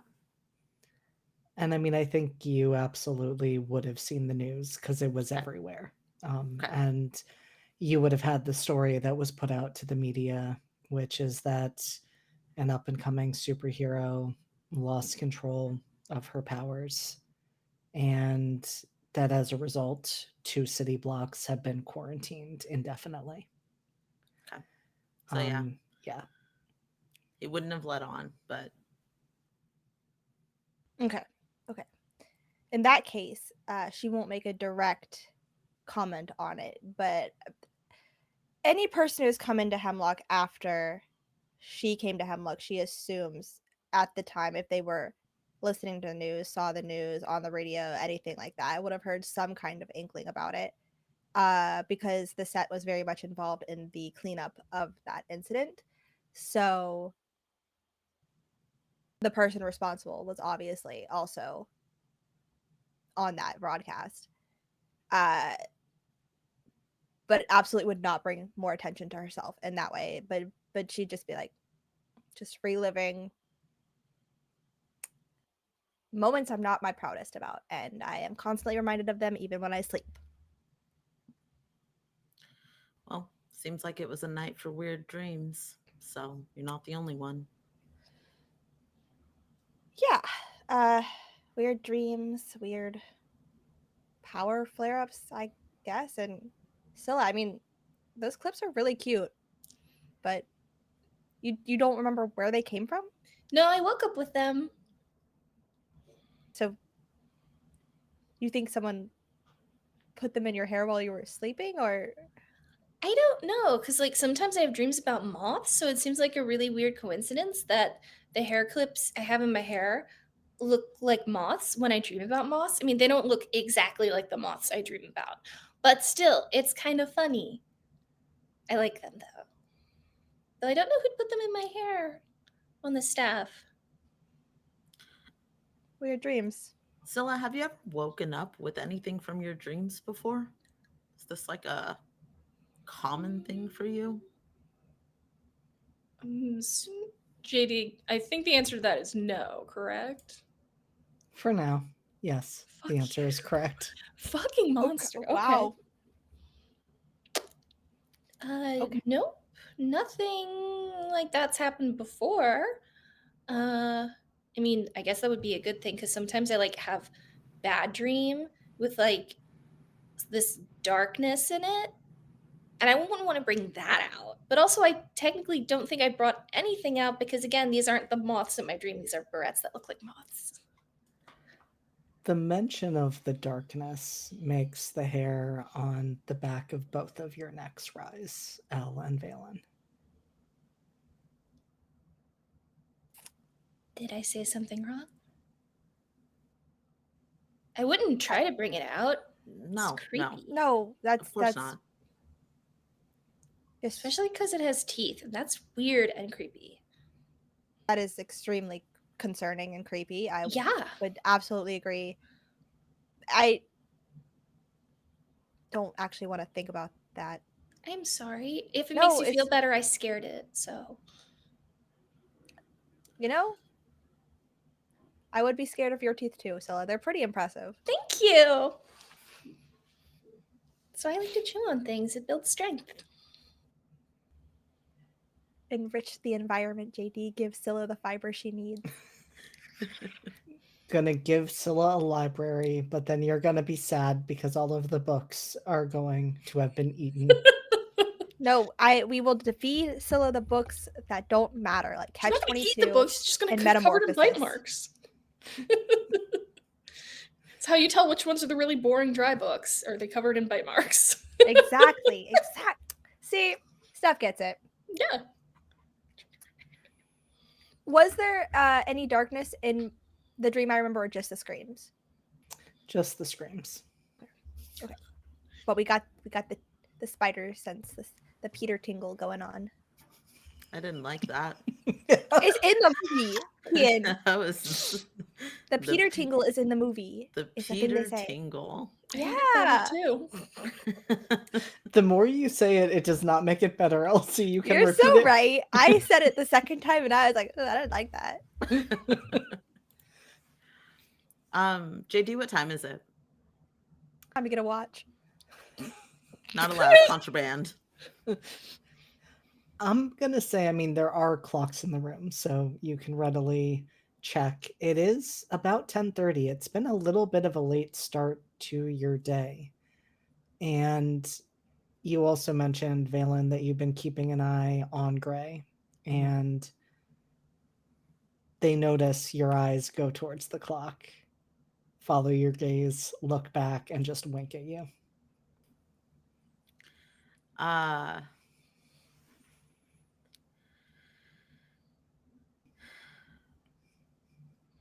Yeah. I think Valen's just gonna vibe. Elsie, shut up.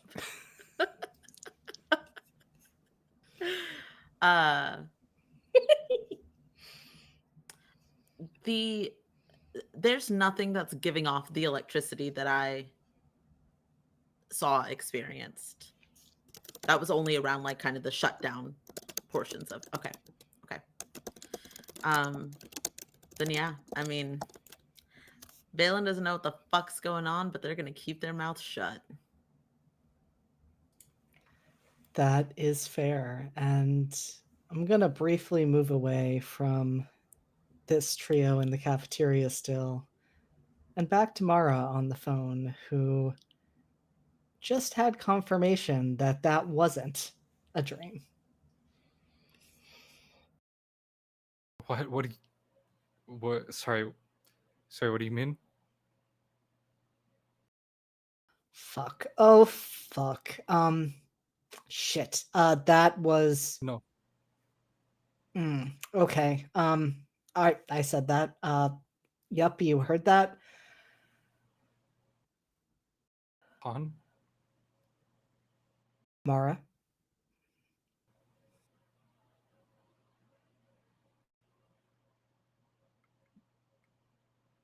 You're on my side. I know that. Of this, right? Right? As much as I can be, yes. Okay. Then, as much as you can, tell me what I need to know, please. It doesn't have to be direct. If they're listening, I don't. Sorry. Um. Please.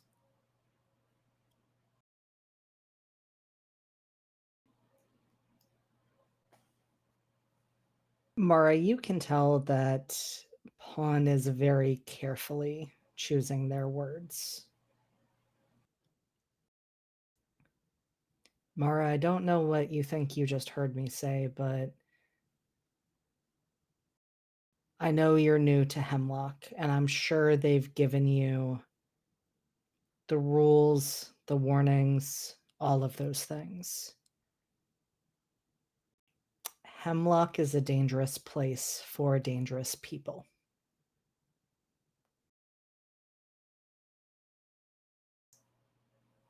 Thank you, Pawn. I'm sorry for misunderstanding you or mishearing you. Don't worry about it. I will call you when I've made more progress. Makes sense. Not a lot of progress that you can make in one day, though I'm sure you try.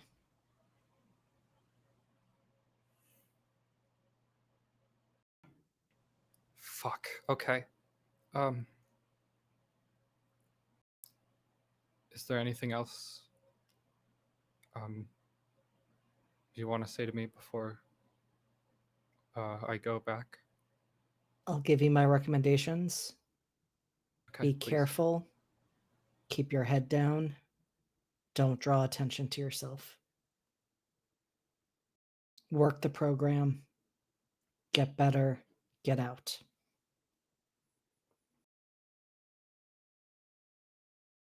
This will. Sorry, you. You mean I could, by doing this, become like you, rehabilitated? Exactly. You could be a success story like me. Mara's gonna hang up. And I think as she hits the hang up button on the phone, it becomes so heavy that it falls out of her hands and she walks out of the room. And Connor, you did hear Mara's side of that conversation if you were still around. Yeah, I don't think I'd left. And so you would be walking past Connor, Mara, as you head out. The phone dangling from the wall, not hung up. I don't think Mara makes eye contact or looks at Connor as she walks by.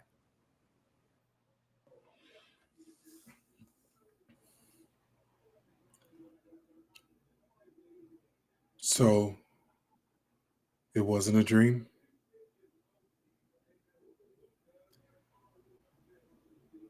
Connor,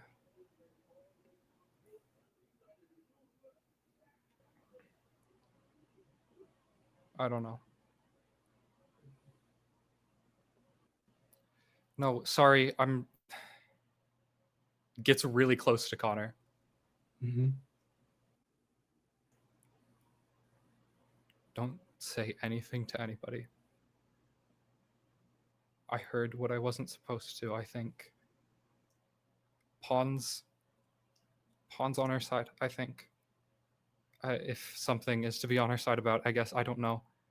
But he wants us. Just be careful. Don't tell anybody else. Don't tell anybody else. Okay. Just between us. Yeah. Okay.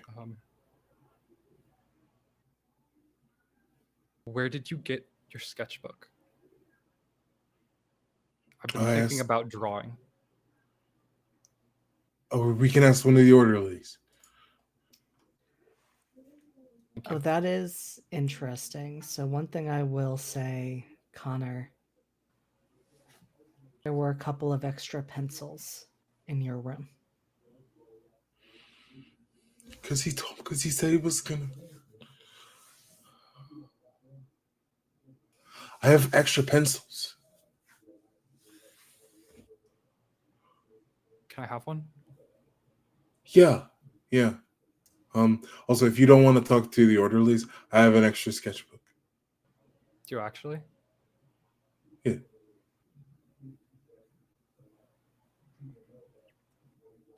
Connor, I don't know about anybody else, but I think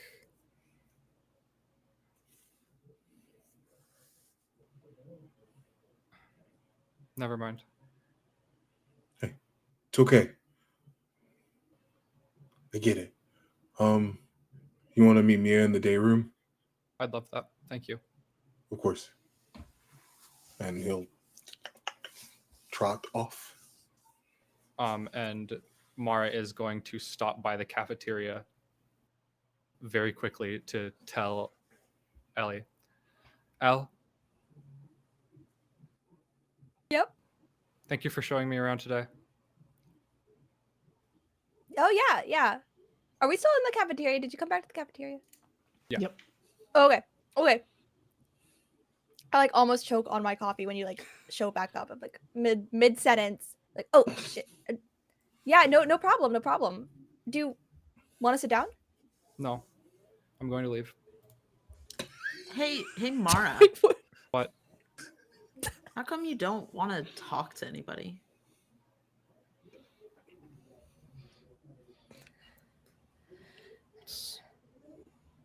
Why are you asking this question? It's not what I'm here for. I mean, we do a lot of therapy, so you're gonna have to talk eventually. I will. Mara can if talk it's when they're necessary. ready. Balin. If it's It's a genuine Oh, question. thank I you. like knowing about my fellow inmates.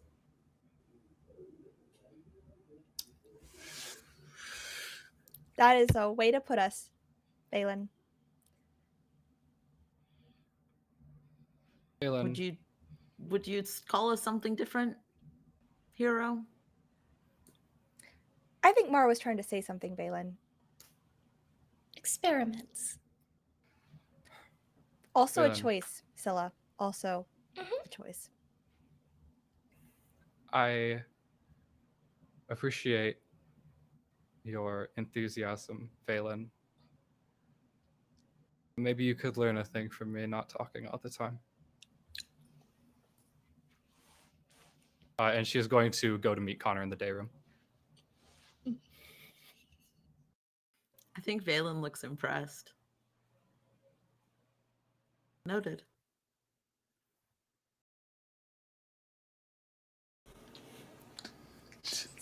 Just character assassin. Yeah. Like literally, Elle picks up her coffee and she's like, "Damn." For once, it was not directed at her. And she is thankful. Is there something I can do for you? Fucking- Oh, that's what you meant, Ellie. Okay, I get it now. yeah. Mhm. Incredible. And so the three of you, along with 4 of the rest of the inmates / experiment / patients, are still in the cafeteria. And Connor and Mara have headed to the day room. I think after Scylla's done her large plate of pancakes, she's gonna scurry off to the restroom, and just kind of lock herself in the stall for a moment, and is just kind of thinking of like, rats are contraband, but I don't want to let them go. So where do I put them?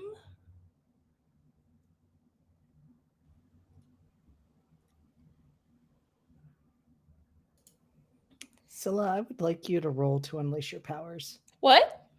I would like you to roll to unleash your powers. Roll Why? with freak. I'm in the bathroom. Okay. Scylla in the bathroom. What the fuck are you doing? And that is that's a 6. Cool.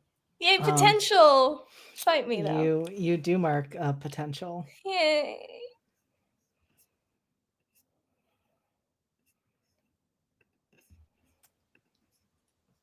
Scylla, you are thinking about the fact that these moth barrettes are contraband and that something needs to be done with them. And you don't even mean to do what you do. But I'm wondering, what do we see change about Scylla as she taps into abilities she maybe didn't know she had? Oh boy. Oh boy. That's so fun. I think Scylla's just kind of like thinking what to do. Just very hard because Scylla's not highly intelligent. So it's taken a lot of thoughts. I think there is a slight, almost iridescent glow that starts on the patches of the turquoise skin.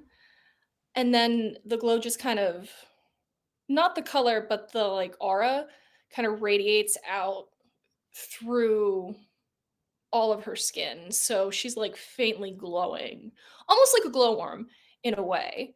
It's very muted, and the whites of her eyes go a bit gray, which make her eyes, which are turquoise, just kind of seem even more bright than usual. And I think that's probably. Oh, and her nails on her fingers get a little bit longer.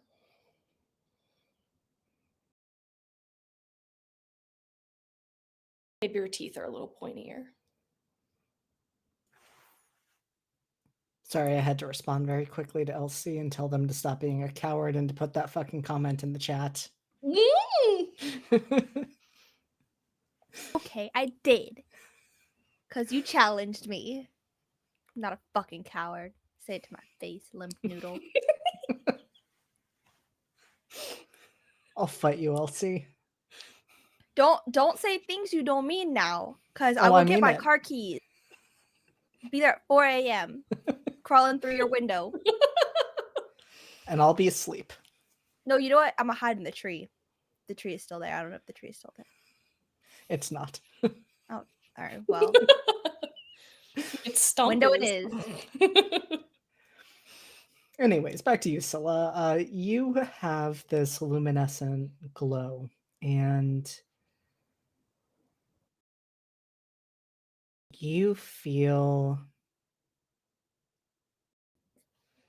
a number of things at once. You feel the sensation of movement around your head as the barrettes no longer are barrettes and turn into the crystalline moths that were flying around you and that you have seen at moments in your dreams before. And there's a moment where you feel so happy because these are your friends. They protect you. They kept you safe last night, didn't they? And then you feel sensation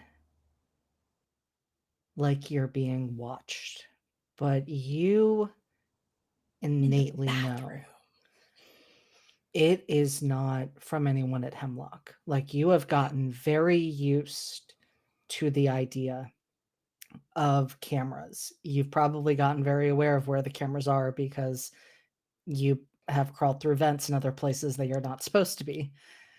So you're very used to that sensation of observation that goes along with being here, and this isn't it. This is a feeling like someone is peering into your soul. And Okay. it is a sensation where you realize whatever I just did, something or someone out there registered this. You just basically sent up a signal flare to your location. Uh-oh. And it Oh. doesn't feel good. You feel very exposed and vulnerable.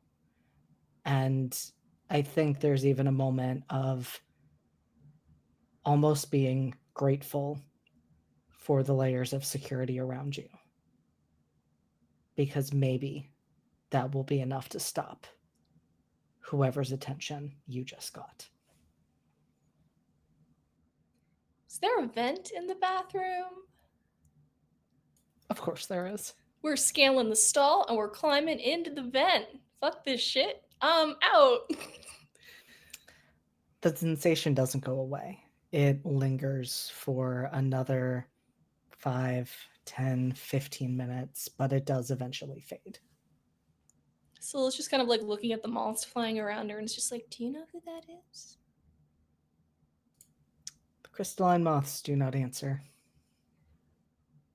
Do you know how I can hide you so whatever that is doesn't find you and so that the doctors and the nurses here don't take you away because they think you're contraband when you're my friends?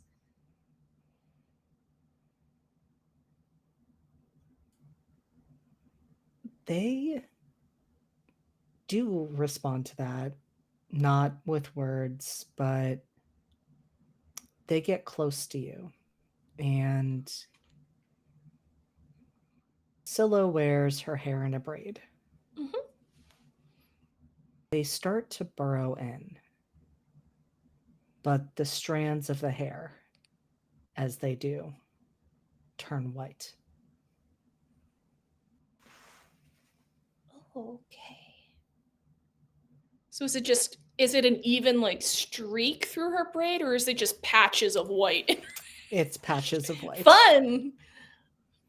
Are they just white hair or is there a glow to it at all?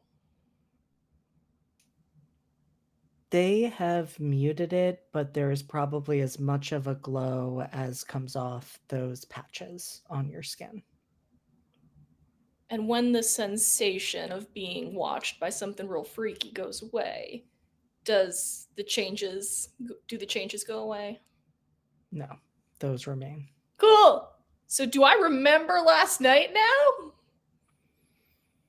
Or do I just remember a chunk I didn't remember before? You remember a chunk you didn't remember before. You remember facing off with that darkness and that the darkness was there. You remember that look on Connor's face. And you remember Elle freezing. That's why I thought Connor needed a hug. Okay. I think she waits like an extra 10 minutes once the sensation goes away before just kind of popping the vent back open and just slithering down the wall and just kind of dropping into a crouch. And then just kind of looking in the mirror like, oh no. I mean, it's not ugly. Well, I can't answer questions about why it happened, so it's not like I'm lying. Okay. I'm just gonna act normal. And she'll just kind of normal for her is she just kind of slinks out of the bathroom and just kind of slides along the skitters close to the floor along the wall and just kind of scurries out into the hall to find somewhere, maybe where Connor is, just to give him an update of oh no, I oopsed. And we'll definitely circle to Yeah. that in a moment. Mm-hmm. Valen, it is 11 o'clock, or at least approaching that time. And that is when your meeting with Casey and Gray is set to be. You are presumably still with Elle, since Mara and Connor are in the day room and Scylla is following. Oh my god. Haha, idiot.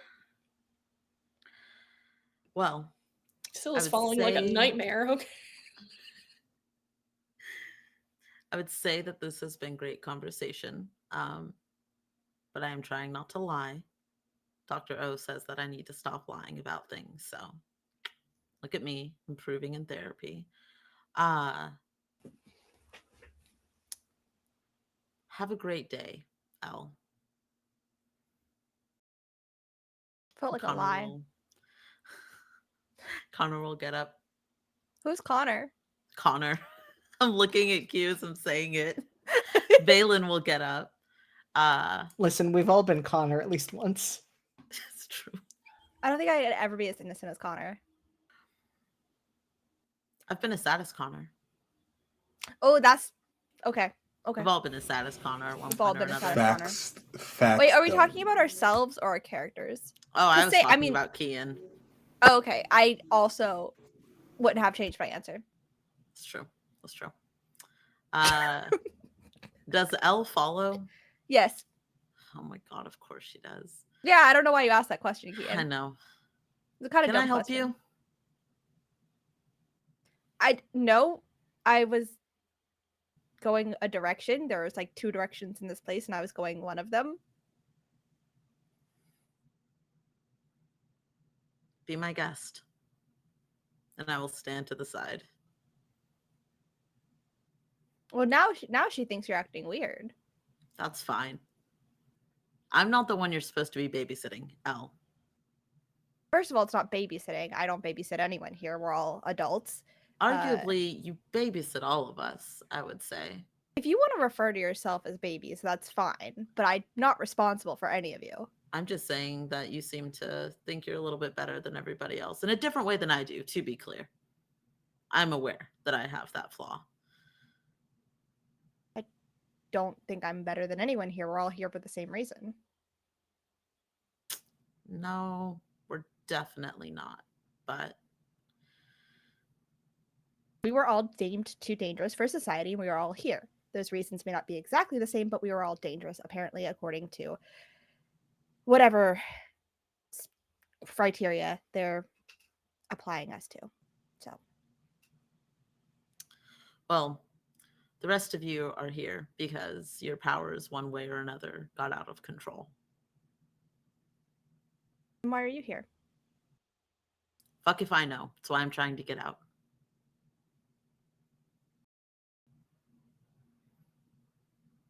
Why were you concerned if I was going the same direction as you? Because I don't try to spend too much time with people if I can avoid it. And it seems we have the day off from therapy, as none of us have been summoned anywhere. So I would like some quiet time. Okay. Sure. And I will keep walking forward. But the second I have a chance to, like, where's the janitor's closet?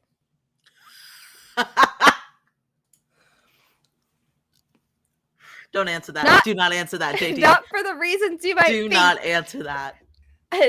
Just what to are the hide. reasons? What? Yeah, What- the other reasons. The I other realize that reasons. normal people reasons for me mentioning the janitor's closet would be to think that I need cleaning supplies. Maybe I do. They are not for the don't. reasons that you think, JD. I would just like to hide for a second. Elle wants for to a bit. snoop. Yeah, I want to snoop. That's allowed. Thanks. Thanks for the permission, Kian. Anytime, BB. I'm going to say that you're not able to duck into the janitor's closet because given that there are cleaning supplies in there, it does take a bit more to open that door. It is I thought normally you were going to say kept because it was locked. occupied. We'll see. Can we move our meeting to the Jesus. janitor closet, JD? Can Casey and Gray Balin meet in the janitor's closet? I mean, given that everyone is heading to the day room, in some ways I want to allow that, but Please! I mean, how big is the day room? it's So I figured to fairly ask about the large. janitor closet. We know how big the janitor's closet is. About 4 people and a broom. Without the broom. Without the broom. Okay, sorry. No, we've been Uh, having a time with the janitor's closet. We haven't been having a time because JD won't let us. We're trying to have a time with the janitor's closet. It's the 3rd episode. We've got to build up to that. We're going to get to the point where there's going to be sign-up sheets and everything.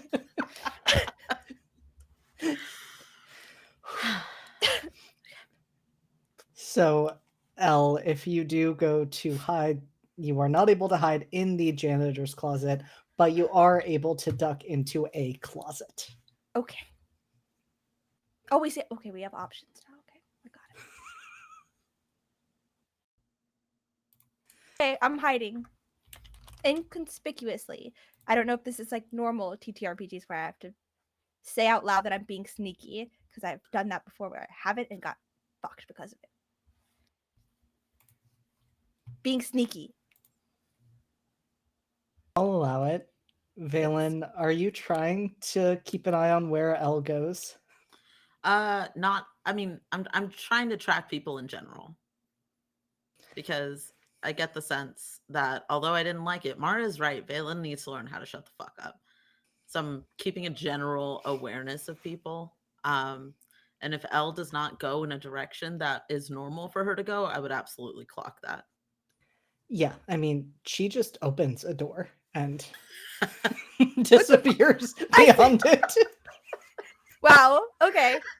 If that's the definition of sneaky we're going with. I mean, we're in a highly scrutinized facility with cameras everywhere, so I think that's. I mean, about as is there sneaky as we another can get. bathroom that I could duck into? Does that work? Like, You could, yeah, if you want to just head towards the bathroom, yeah. yeah, that seems less sneaky. Like, and then opening a door and walking through it, a little bit more inconspicuous. So she does still open a door and walk through it, but at least Well, at least a you bathroom, have not a yeah, closet. it's not a closet. It would be kind of funny if, like, I just. It's like, okay, I guess. If I was playing a slightly abnormal character, I don't think Valen would question it, but I think Elle's a little bit too normal to do that. Yep. Yeah, I feel like if Scylla just disappeared into Yeah. the closet, you'd be like, I oh, would that just be like, tracks. yeah. Elle tries to hide and just trips over Scylla crawling out of the bathroom. Scylla's like halfway out the vent, like they just make eye contact, like, yeah, okay. Mm. And so, Valen, you continue on to your meeting, now without Elle acting as your shadow. I'm just going to go and post up and sit, kick my legs up onto a table. Are there like, is there anything that is out on the tables, or does everything get put away if we're not like having group? I think there is a half-finished puzzle on one of the tables. That's the only thing that's out there. I'm doing the puzzle. Fuck yeah. Okay. And I don't know how used to this you've gotten, probably reasonably used to it, but one moment you're there working on the puzzle, the next Casey and Gray are on either side of you. I kind of glance at the two of them. I'm not trying to get between the two of you. This is a little bit of a weird setup. We can, you know. And Casey nods to Gray, who is a bit of an asshole and clearly does what Casey wants them to, because he hops up on the table to sit and just kicks the puzzle everywhere. Great manners. Awesome. And Casey says, "You said you didn't want to get between us. Fix that." Fair enough. What can I do for you, two rays of sunshine?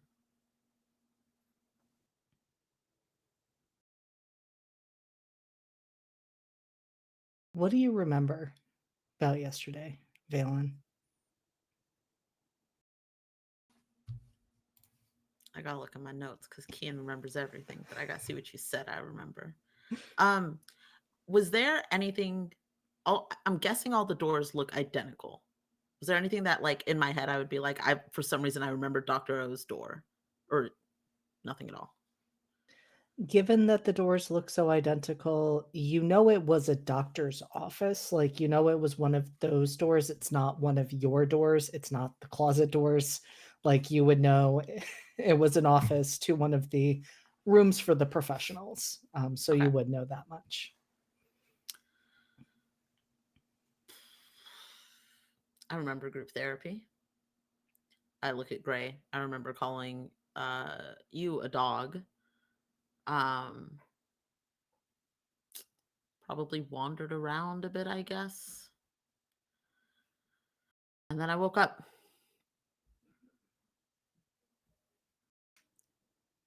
Casey does not look happy to be reminded of what you said during group therapy. Good. And he leans in, getting a little too close to your personal space for comfort. Just says, "Don't you think that's weird?" Sure, but it's not the first time I have woken up in this place with no memory of the day before. So, How many times? that it mattered one time before this.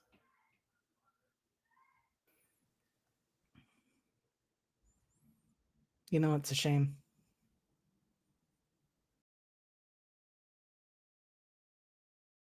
Enlighten me. I'm a little hurt. You don't remember me calling you a good boy. God damn it, JD.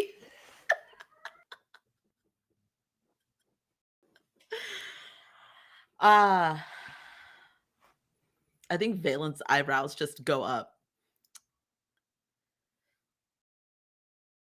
Guess you didn't leave too much of an impression.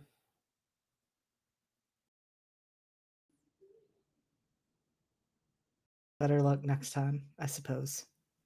Feel free to try. Feel free to behave.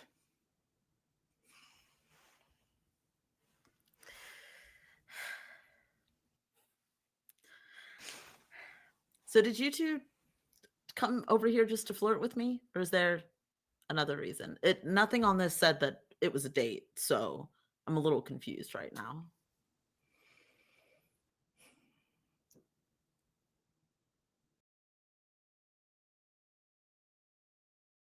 When I gave you that note, I didn't know what was going to happen.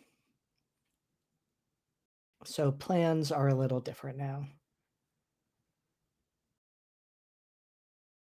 Do you trust me? No. But I think you probably have something that I want.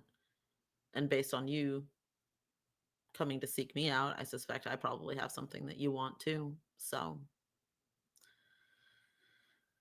and neither of us are too thrilled with this place.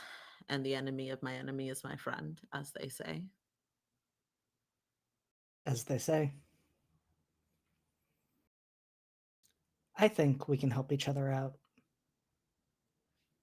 But I need to make one thing abundantly clear. If you ever call Gray a dog again, I will kill you, Valen.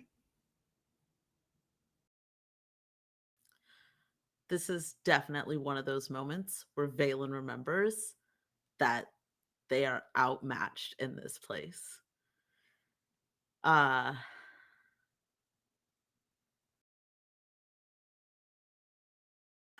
but Valen is also stupid and just says, well, make sure Gray doesn't give me reason to.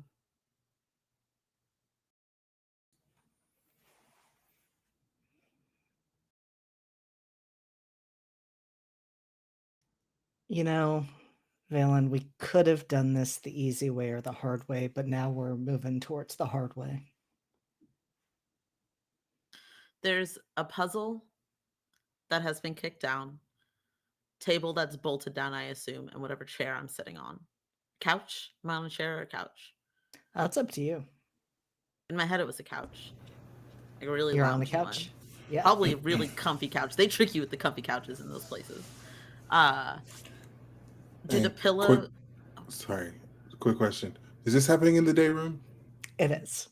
Yep. Okay, I just need to know if I need to throw things at people, aka myself. Yeah, no, that is a very fair thing, and I was about to highlight that because, yep, whoever is in the day room currently sees Casey, Gray, well, Casey and Valen with Gray there as an observer for the most part, having a conversation. I guess let me know when I get to the day room because I'm trying to find Connor. I feel like. Wait, is Scylla going through the vents or to the day room or no? No, she was skittering down the hallway. Okay, Yeah, okay. Scylla I don't like behavior. that image when you say skittering and Scylla because it's like a little feral She's so imagery in my bendy. head. Yeah, It looks like a horror movie skitter in my head. it does, but she's cute. She's cute about it. Yeah, it's a horror movie, but She's French adorable. shaped. Jesus Christ. As far as when Ellie comes back, I would think it'd be at the height of this tension. And you know the gift from Community, that's what it's about to be. And she's got the pizza. I don't actually have a pizza because nobody's given me phone privileges to call with Dr. O's credit card, which Valen should have grabbed. I forgot. God, fucking, you're useless, Valen. Valen's not a team player, okay? I should not have been an integral part of the plan to get pizza. All right, well, no pizza for you at all then.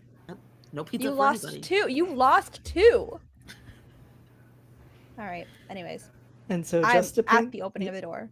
Yep, just to paint the scene, Connor and Mara have been in here with their sketchbooks. Gray is sitting on the table. Casey is leaning in to invade Valen's personal space. Scylla has probably just skittered in. Elle a little bit behind her. Valen, you have just had a challenge essentially issued to you. What do you do? Internally, that panic is starting to sit like a rock in the bottom of Valen's stomach. Externally,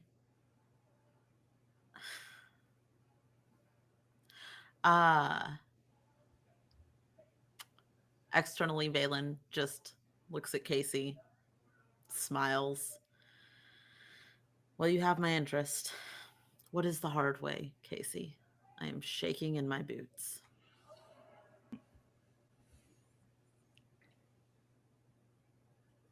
And things happen very fast.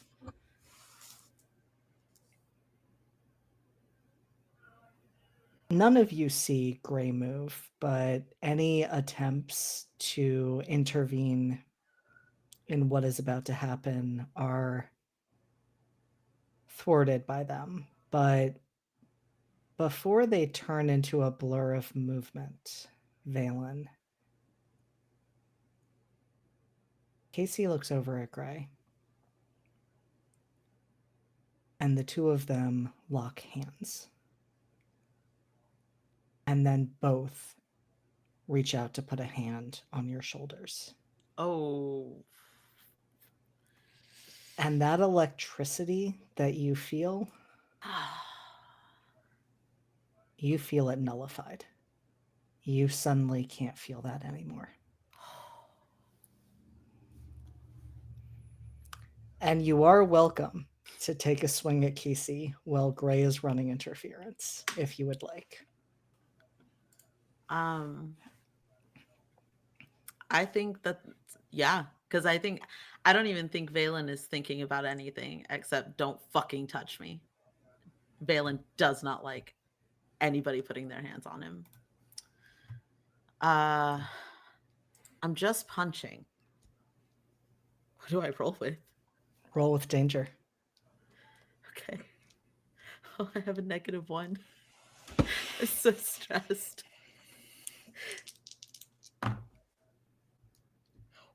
Ooh, okay. But that's a 9. Okay. So you can resist or avoid their blows, take something from them. I'm going to say you can't really create an opportunity for your allies, so you probably don't want to choose that one. Or I don't you have any can allies. impress, right now. surprise, or frighten the opposition. Okay, listen, just because you think you're a party of one doesn't mean that's actually the case. So, like, if I have to be Captain Save-A-Ho just to help your ass, then so be it. Save-A-Ho. Is that Connor's official hero name now? Like, just for the record. It's absolutely not. Damn. Okay, so I'm writing it down as a hypothetical. You Yes. can put it in as a placeholder. I'm telling you now, it's not going to be the case. Oh, it's a tentative though. Yeah, table it for now. It's a thought. It's a thought. Sure, we can workshop it, but I'm letting you know now. No. Maybe like Mr. Save-A-Ho or like. I mean, he's gonna be captain for sure. Okay. He's gonna be captain, but definitely Captain not. Save a Bitch, like. Look, Save-A-Ho rolls off the tongue better. Not the point. So anyway, Valen is doing a thing. Yes, one of the things was to impress them, JD. Mm-hmm. Yep, impress, surprise, or frighten. I think frighten is off the table. I would like to land a hit. I don't know if it's actually going to do anything. I don't know if that would be impress or surprise, but I would like to land a hit on Casey. I'll give you impress and surprise because I don't think he expects that at all. And it might be in part because he is so used to navigating fighting other powered individuals. And so when he and Gray do that trick, it has a much different effect than it does on you, being used to not having powers. Mm-hmm. I think there's a part in the back of your mind where, given how open you've been about not having powers, you're wondering what the hell made Casey choose to do that, because that opened him up to get punched by you. But you do, like, you solidly land a punch to his face. His head whips to the side, and he looks back at you and smirks. Valen is not smiling, and eyes are razor sharp, and just says, "Don't put your fucking hands on me." And Casey says, "I'm sorry, I can't do that," and takes a swing at you. What am I rolling? Defend? No. Do I roll? In this case, I'm not going to have you roll, Valen. That's fair. I know, Q. I know you desperately want to intervene. This is happening way too fast. But Hive Unstoppable. I know you do. Throw Scylla at them. Re.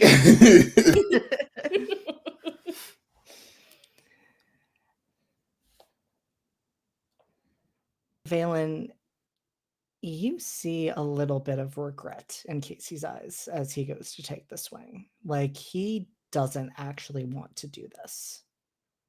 And there's a part of you that is pretty sure you don't hear this because how could you? Like, this happens way too fast. But Casey says, "We're going to talk when you're back from the medical ward. Find out what you can." His name's Caleb. And then he lands a hit straight to your jaw, and the lights go out.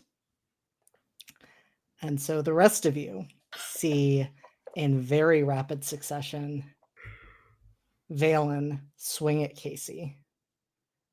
Casey take the hit, and moving with Gray's speed, just fucking deck Valen, who goes flying across the room. Probably landing at Elle's feet.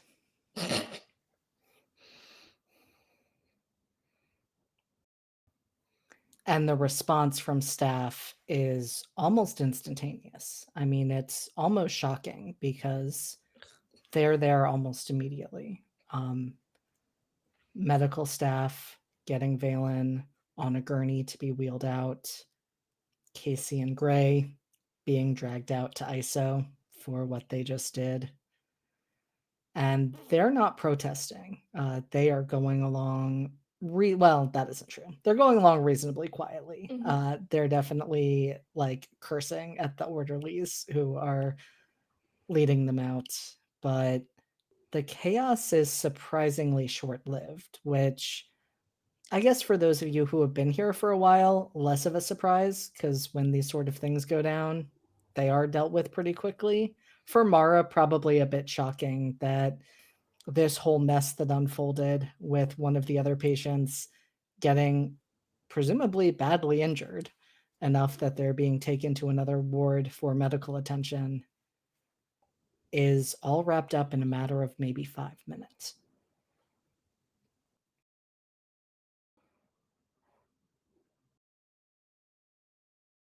What do those of you who have been left do as Valen is wheeled away and as Casey and Gray are taken off to the isolation ward? Why is everyone acting stupid again? That's the cutest response I've ever heard. I think Elle was like finger on like either index or like middle finger about to pull off one glove like mid like about to do something, and it all happened so fast and it's just like frozen in that position, like mouth partially open, like holy shit. Like a few seconds ago literally saw Valen fly to land at her feet, instantaneously like making the connection, oh fuck, Casey has super strength and Valen does not have anything, and that is brain bleed question mark. And I, while she is a little bit accustomed to seeing those two fuck around and find out, not so much attacking someone who doesn't have any powers and fucking them up, and that I think like shook her a little bit. So she's for once stunned speechless. Scylla, sometimes people are just dumb. I don't know. I mean, I know that I'm dumb, but they're being stupid. I don't think you're dumb like that. Thank you. I hope not. I still Uh, look a little freakier than normal, right, JD? Cool. A little. I mean, the glow is fading a bit, but your hair is a little luminescent. The patches, I assume, are staying. Is the eyes normal, the teeth and the nails normal? Eyes are normal, teeth are a little sharper, but it's Scylla. I mean, that happens.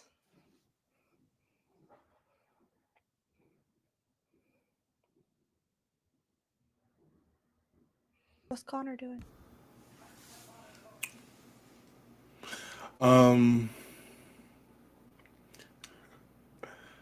So I think Connor has been following after Casey and Gray. Like, got up when he saw that the tension was very suddenly at a level that was dangerous. Got intercepted by Gray, which did not love. Probably tried to get a few licks in or clothesline the bastard. It's fine. But then when he sees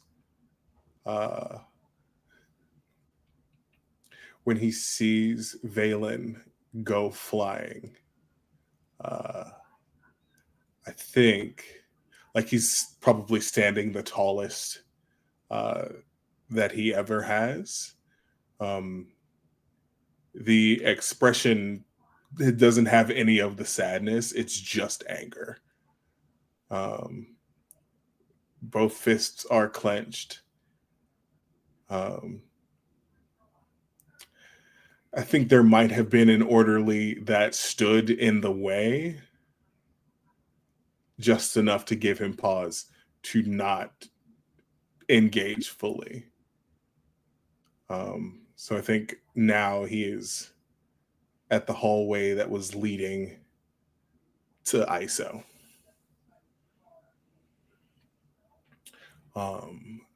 JD, I took angry. It felt appropriate.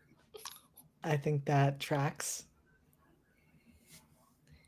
JD, quick question. In the chunk of memory I got back, was it when Connor was like mid punch of the darkness? It was in the moments that followed. Okay. It was the expression on his face when he stepped back from what he saw. So I didn't clock whether his arm was different or not in that memory. Gotcha. Just wanted to confirm. Connor, what are you doing as you're watching Casey and Gray being brought to ISO?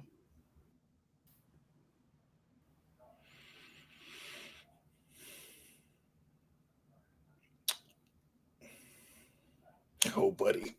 Oh, no. Oh, no. I'm so sorry. Connor says, loud enough that both of them can hear him, "If you touch him again, I'll kill you both."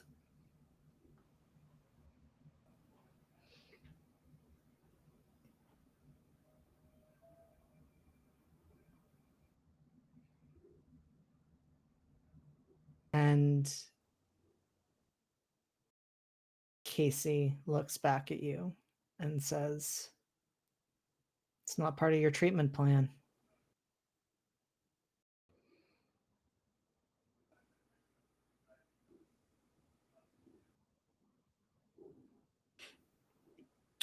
You don't get to say what my treatment plan is.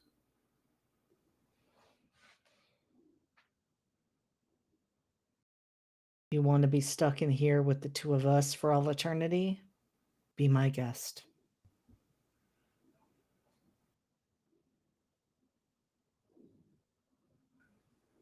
Who says I'm not already meant to be here forever?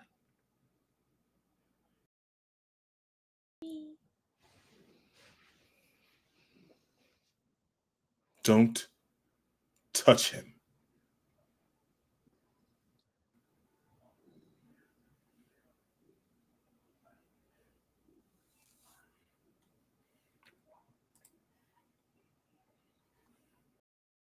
Casey looks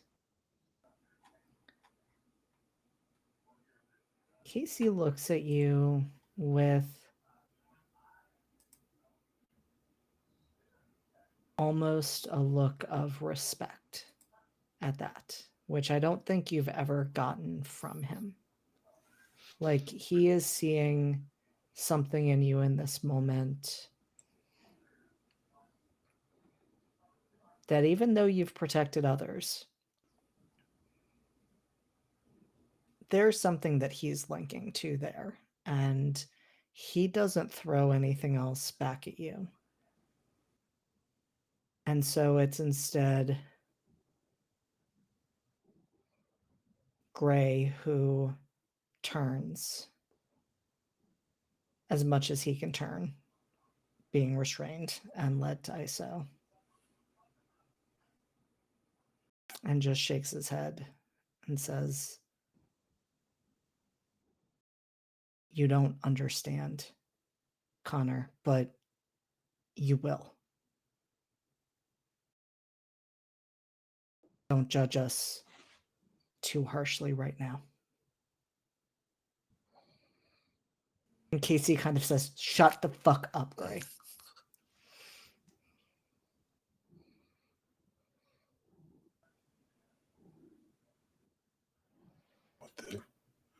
What is that supposed to? I think he's going to turn away at that. And I think that is the shot that we end on as the doors open to the isolation ward and Casey and Gray are pushed through, disappearing beyond. We see Connor standing straighter than he has been, walking back towards the others. As Mara's second day proves as eventful as Not the even first, noon. and it's not even noon. Just had pancakes. Okay. Listen, JD, if this season is all one day, I'm going to come up there and fight you. It has already almost been 24 hours, so like we're already doing better than Redacted. Sure, but like there could be a smoke screen of like we had one full day and now next day is the whole season. I simply cannot. I simply cannot do that. We don't know how long Valen's going to be unconscious for, so. We don't. Longer than a Or- day. Or what Valen is going to find as he is brought to the medical ward. Nothing because But- he's unconscious. We'll see how long that's the case. We're dealing with superpowers here. But Valen doesn't have any. Or does. Okay. Or do As they? Q has so graciously told us, lie to God, not to me. We had a fun time here tonight. We had a time here tonight. I got to keep my new friends. You know what? It is late. Let us move to outros because it's going to be 2 weeks until we're back, and we will be down one person when we return in 2 weeks. Oh shit! That's right. We can't find out what happens with Valen. Oh no! Yeah, that's why this went down like this. Oh, I forgot. Fuck, cliffhanger. I did for the too in the middle boss. of it. I was like, what is that? What's happening? Oh. You warned us, Kian. How was I the only one that remembered? Oh wait, because No, I remembered. No, I remembered. I mean, I'm still gonna do like my Connor's still gonna go after. That's my friend. He doesn't act like it, but that's my friends. On a scale of 1 to 10, how Co-patience. closer have we grown as a team? Yeah, where are we on the team scale? Are we You on know, it yet? Are we It's close a to No. being shame. on it? Y'all need to be a team enough to vote on a leader, and you are nowhere near that right now. But you can tell me when you are. Could it be like voting who definitely is not the leader? Because I think we'll all agree that it's not Valen, and that's a unified vote. That's true. It's like Survivor. Sure. Yeah. We vote everyone off. If you vote everyone off the island, nobody's on the team. Well, no, it's okay. No, There's a it's final definitely off the vote. leader. Okay, but then okay, sure. So we're just a Democratic Party. Yeah, why do we have to have a leader? Can't we be a Democratic Party? No, that's not how that works. They don't work. It's not how that works. They don't Okay, work. well, Those- it could be. They don't function. Like certainly none of us have certain things that rely on asking people if you were a good leader or not. Okay. I mean, well, that sounds like a personal problem, Did we Elsie. snipe Okay. through the duplex, Elsie? I'm just gonna keep getting Brooke's influence over me stacked until I can't do shit. It'll be great. All right, we are going to move to outros. Throwing it over to you, Harp, first to remind everyone who you are, who you played, and why you are awesome. Hi. Wow, that's a lot of pressure. I'm Harp. I played Mara. Mara Moon Herschel. I don't think I've actually said her full name during the campaign, but that's her full name. It's right below me, I guess. So, damn. What else? Oh, you can find me at Harping Harp on Twitter and YouTube. I make video essays. I have been in the. That's why I have things in the background today and not days before. It's because I was setting up for a shot. But yeah, I also stream on twitch.tv/harping. I'm going to stream filming and editing, all that. I'm on High Shelf Collective tomorrow to play Beacons of Farlight. It's a game with Beacon, which is it's very fun. I'm worse at this than a lot of people are, but just take my word for it. It rules. And then the day after, I'm gonna be GMing on this channel. Project Reach Extraction. We're like really getting close to the end, y'all. Like they're going in for the final heist. Again, this whole thing has been a heist in one day. But you know, it's time. All right, that's about it. Thanks everybody. See, one day heists are fine. Harp said so. Harp is given permission for this to be a reprise of David Lynch's 24, much like Redacted. Yeah. I actually wholeheartedly endorse it. Hey. The Hey, only JD. thing I know, Hey, JD. No. I mean, maybe. The only thing I know about 24 is that Zachary Quinto is in season 3 of it. Well, he hasn't Of shown up all- in Redacted yet. so- Of all the facts that you could have thrown out, Elsie. That wasn't the I, one. That much like wasn't the Killian one I would have Murphy, expected. know Zachary Quinto's near complete filmography. I mean, For that's no fair. reason in Valid. particular. I'm sure. Okay, see, and then you lied. Mm. Yeah. Don't listen. Medical professional. I know when one lies, so don't try and play me. I think it's Kian's turn to do outros. Kian's going to go last Oh. so that they can do the channel stuff at that I point. can So do actually, the channels. That's not true. I don't have anything. we're going to throw it over to Q. Hi, everybody. I'm Q. You can find me pretty much everywhere on the internet. I have Midnight Inc. That's Midnight_INQ. That fucking meme from Will is. I was thinking of it. It's Midnight_INQ. Q is my name. I'm sure you get it.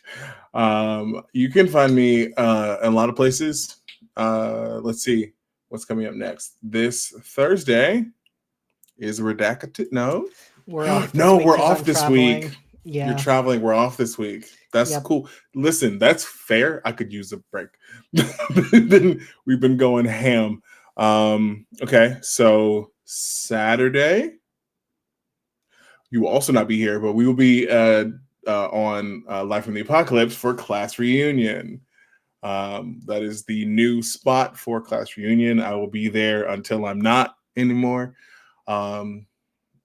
Starting next Tuesday, over also on Live from the Apocalypse, I will be playing Cassidy Starrunner, who is my pilot character in Will's Nephilim Tenebris game.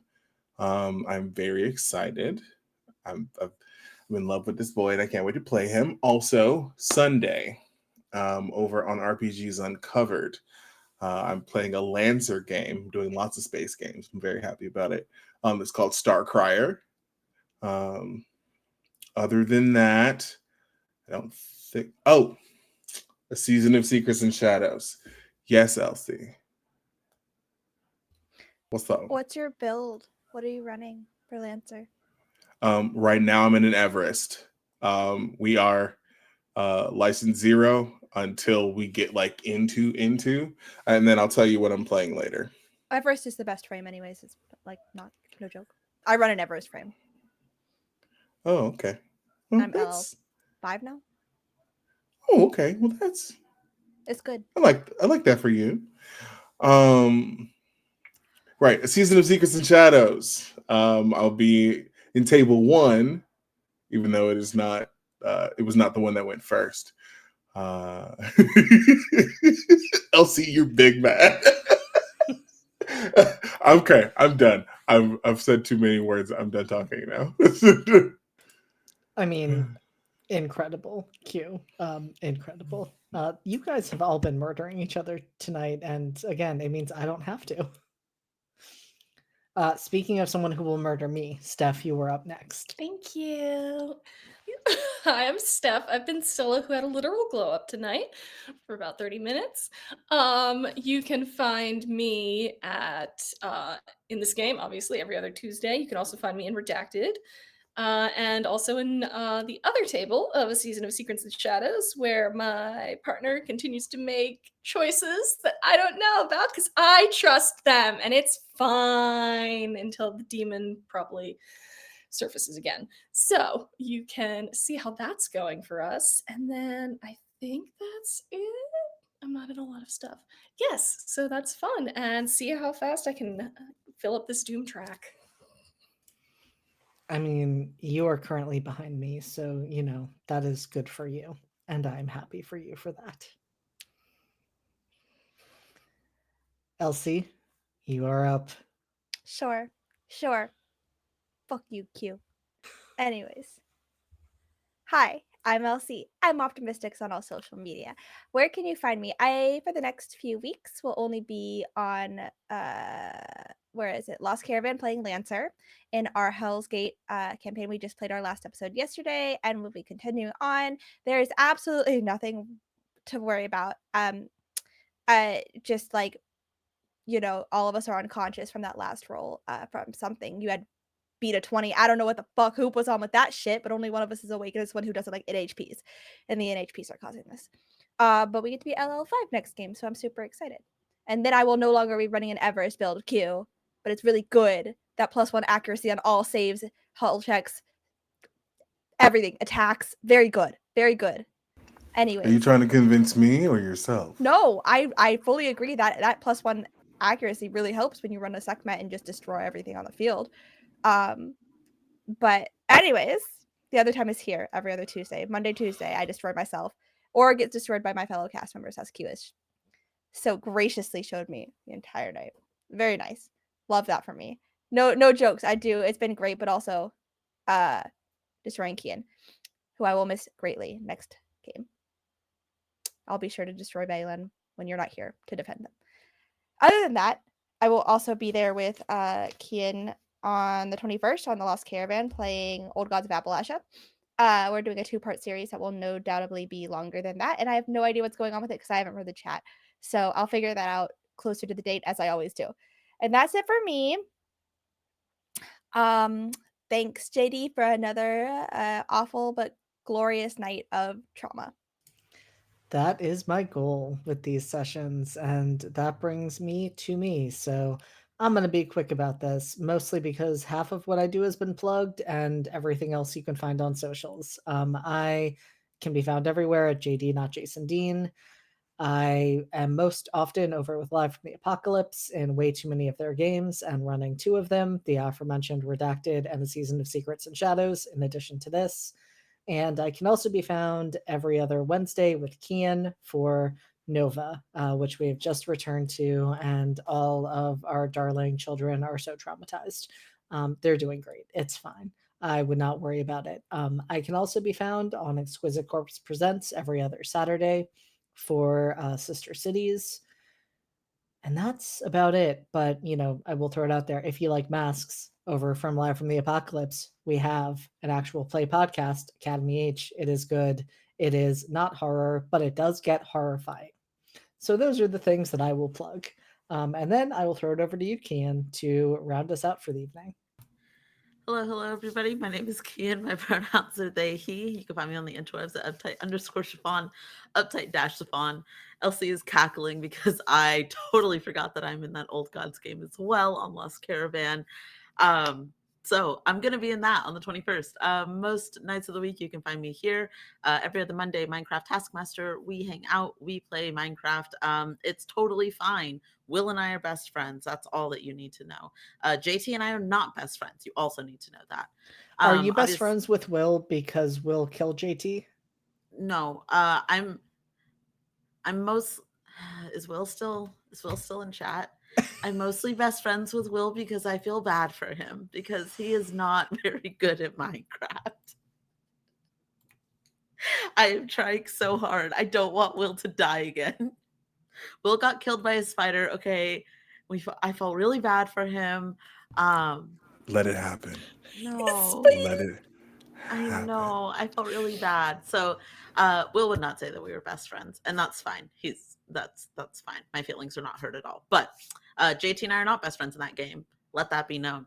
Every other Tuesday, obviously here for Masks. Wednesday, we are off on this channel because I am over there for Beacons. I am over there for Nova. So I'd be vibing other places on Wednesday. On Thursdays, every other Thursday, as Harp said, our Project Reach Extractions Cypher heist game. The finale of Thirsty Sword Lesbians, Lust and Dust, Tales of the Thirsty Wastes will be coming up. We had to reschedule that, so keep an eye out on social media. We have other campaigns coming up. We've closed our 2 casting calls, so currently everything is cast.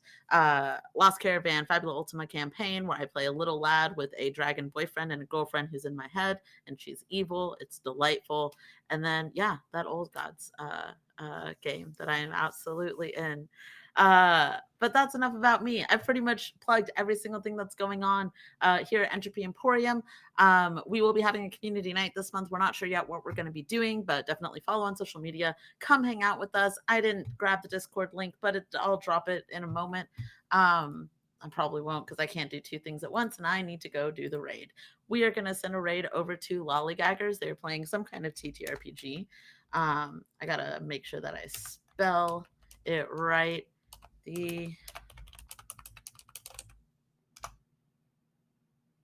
Woohoo! It is raiding. So definitely hang out, show them some love. Come and hang out with this lovely crew next time. I will be not here. I'll be passed out in the medical ward. It's going to be a good time, I'm sure. But that's all I got. Hey, thanks, Mac, for dropping the Discord link. I appreciate you.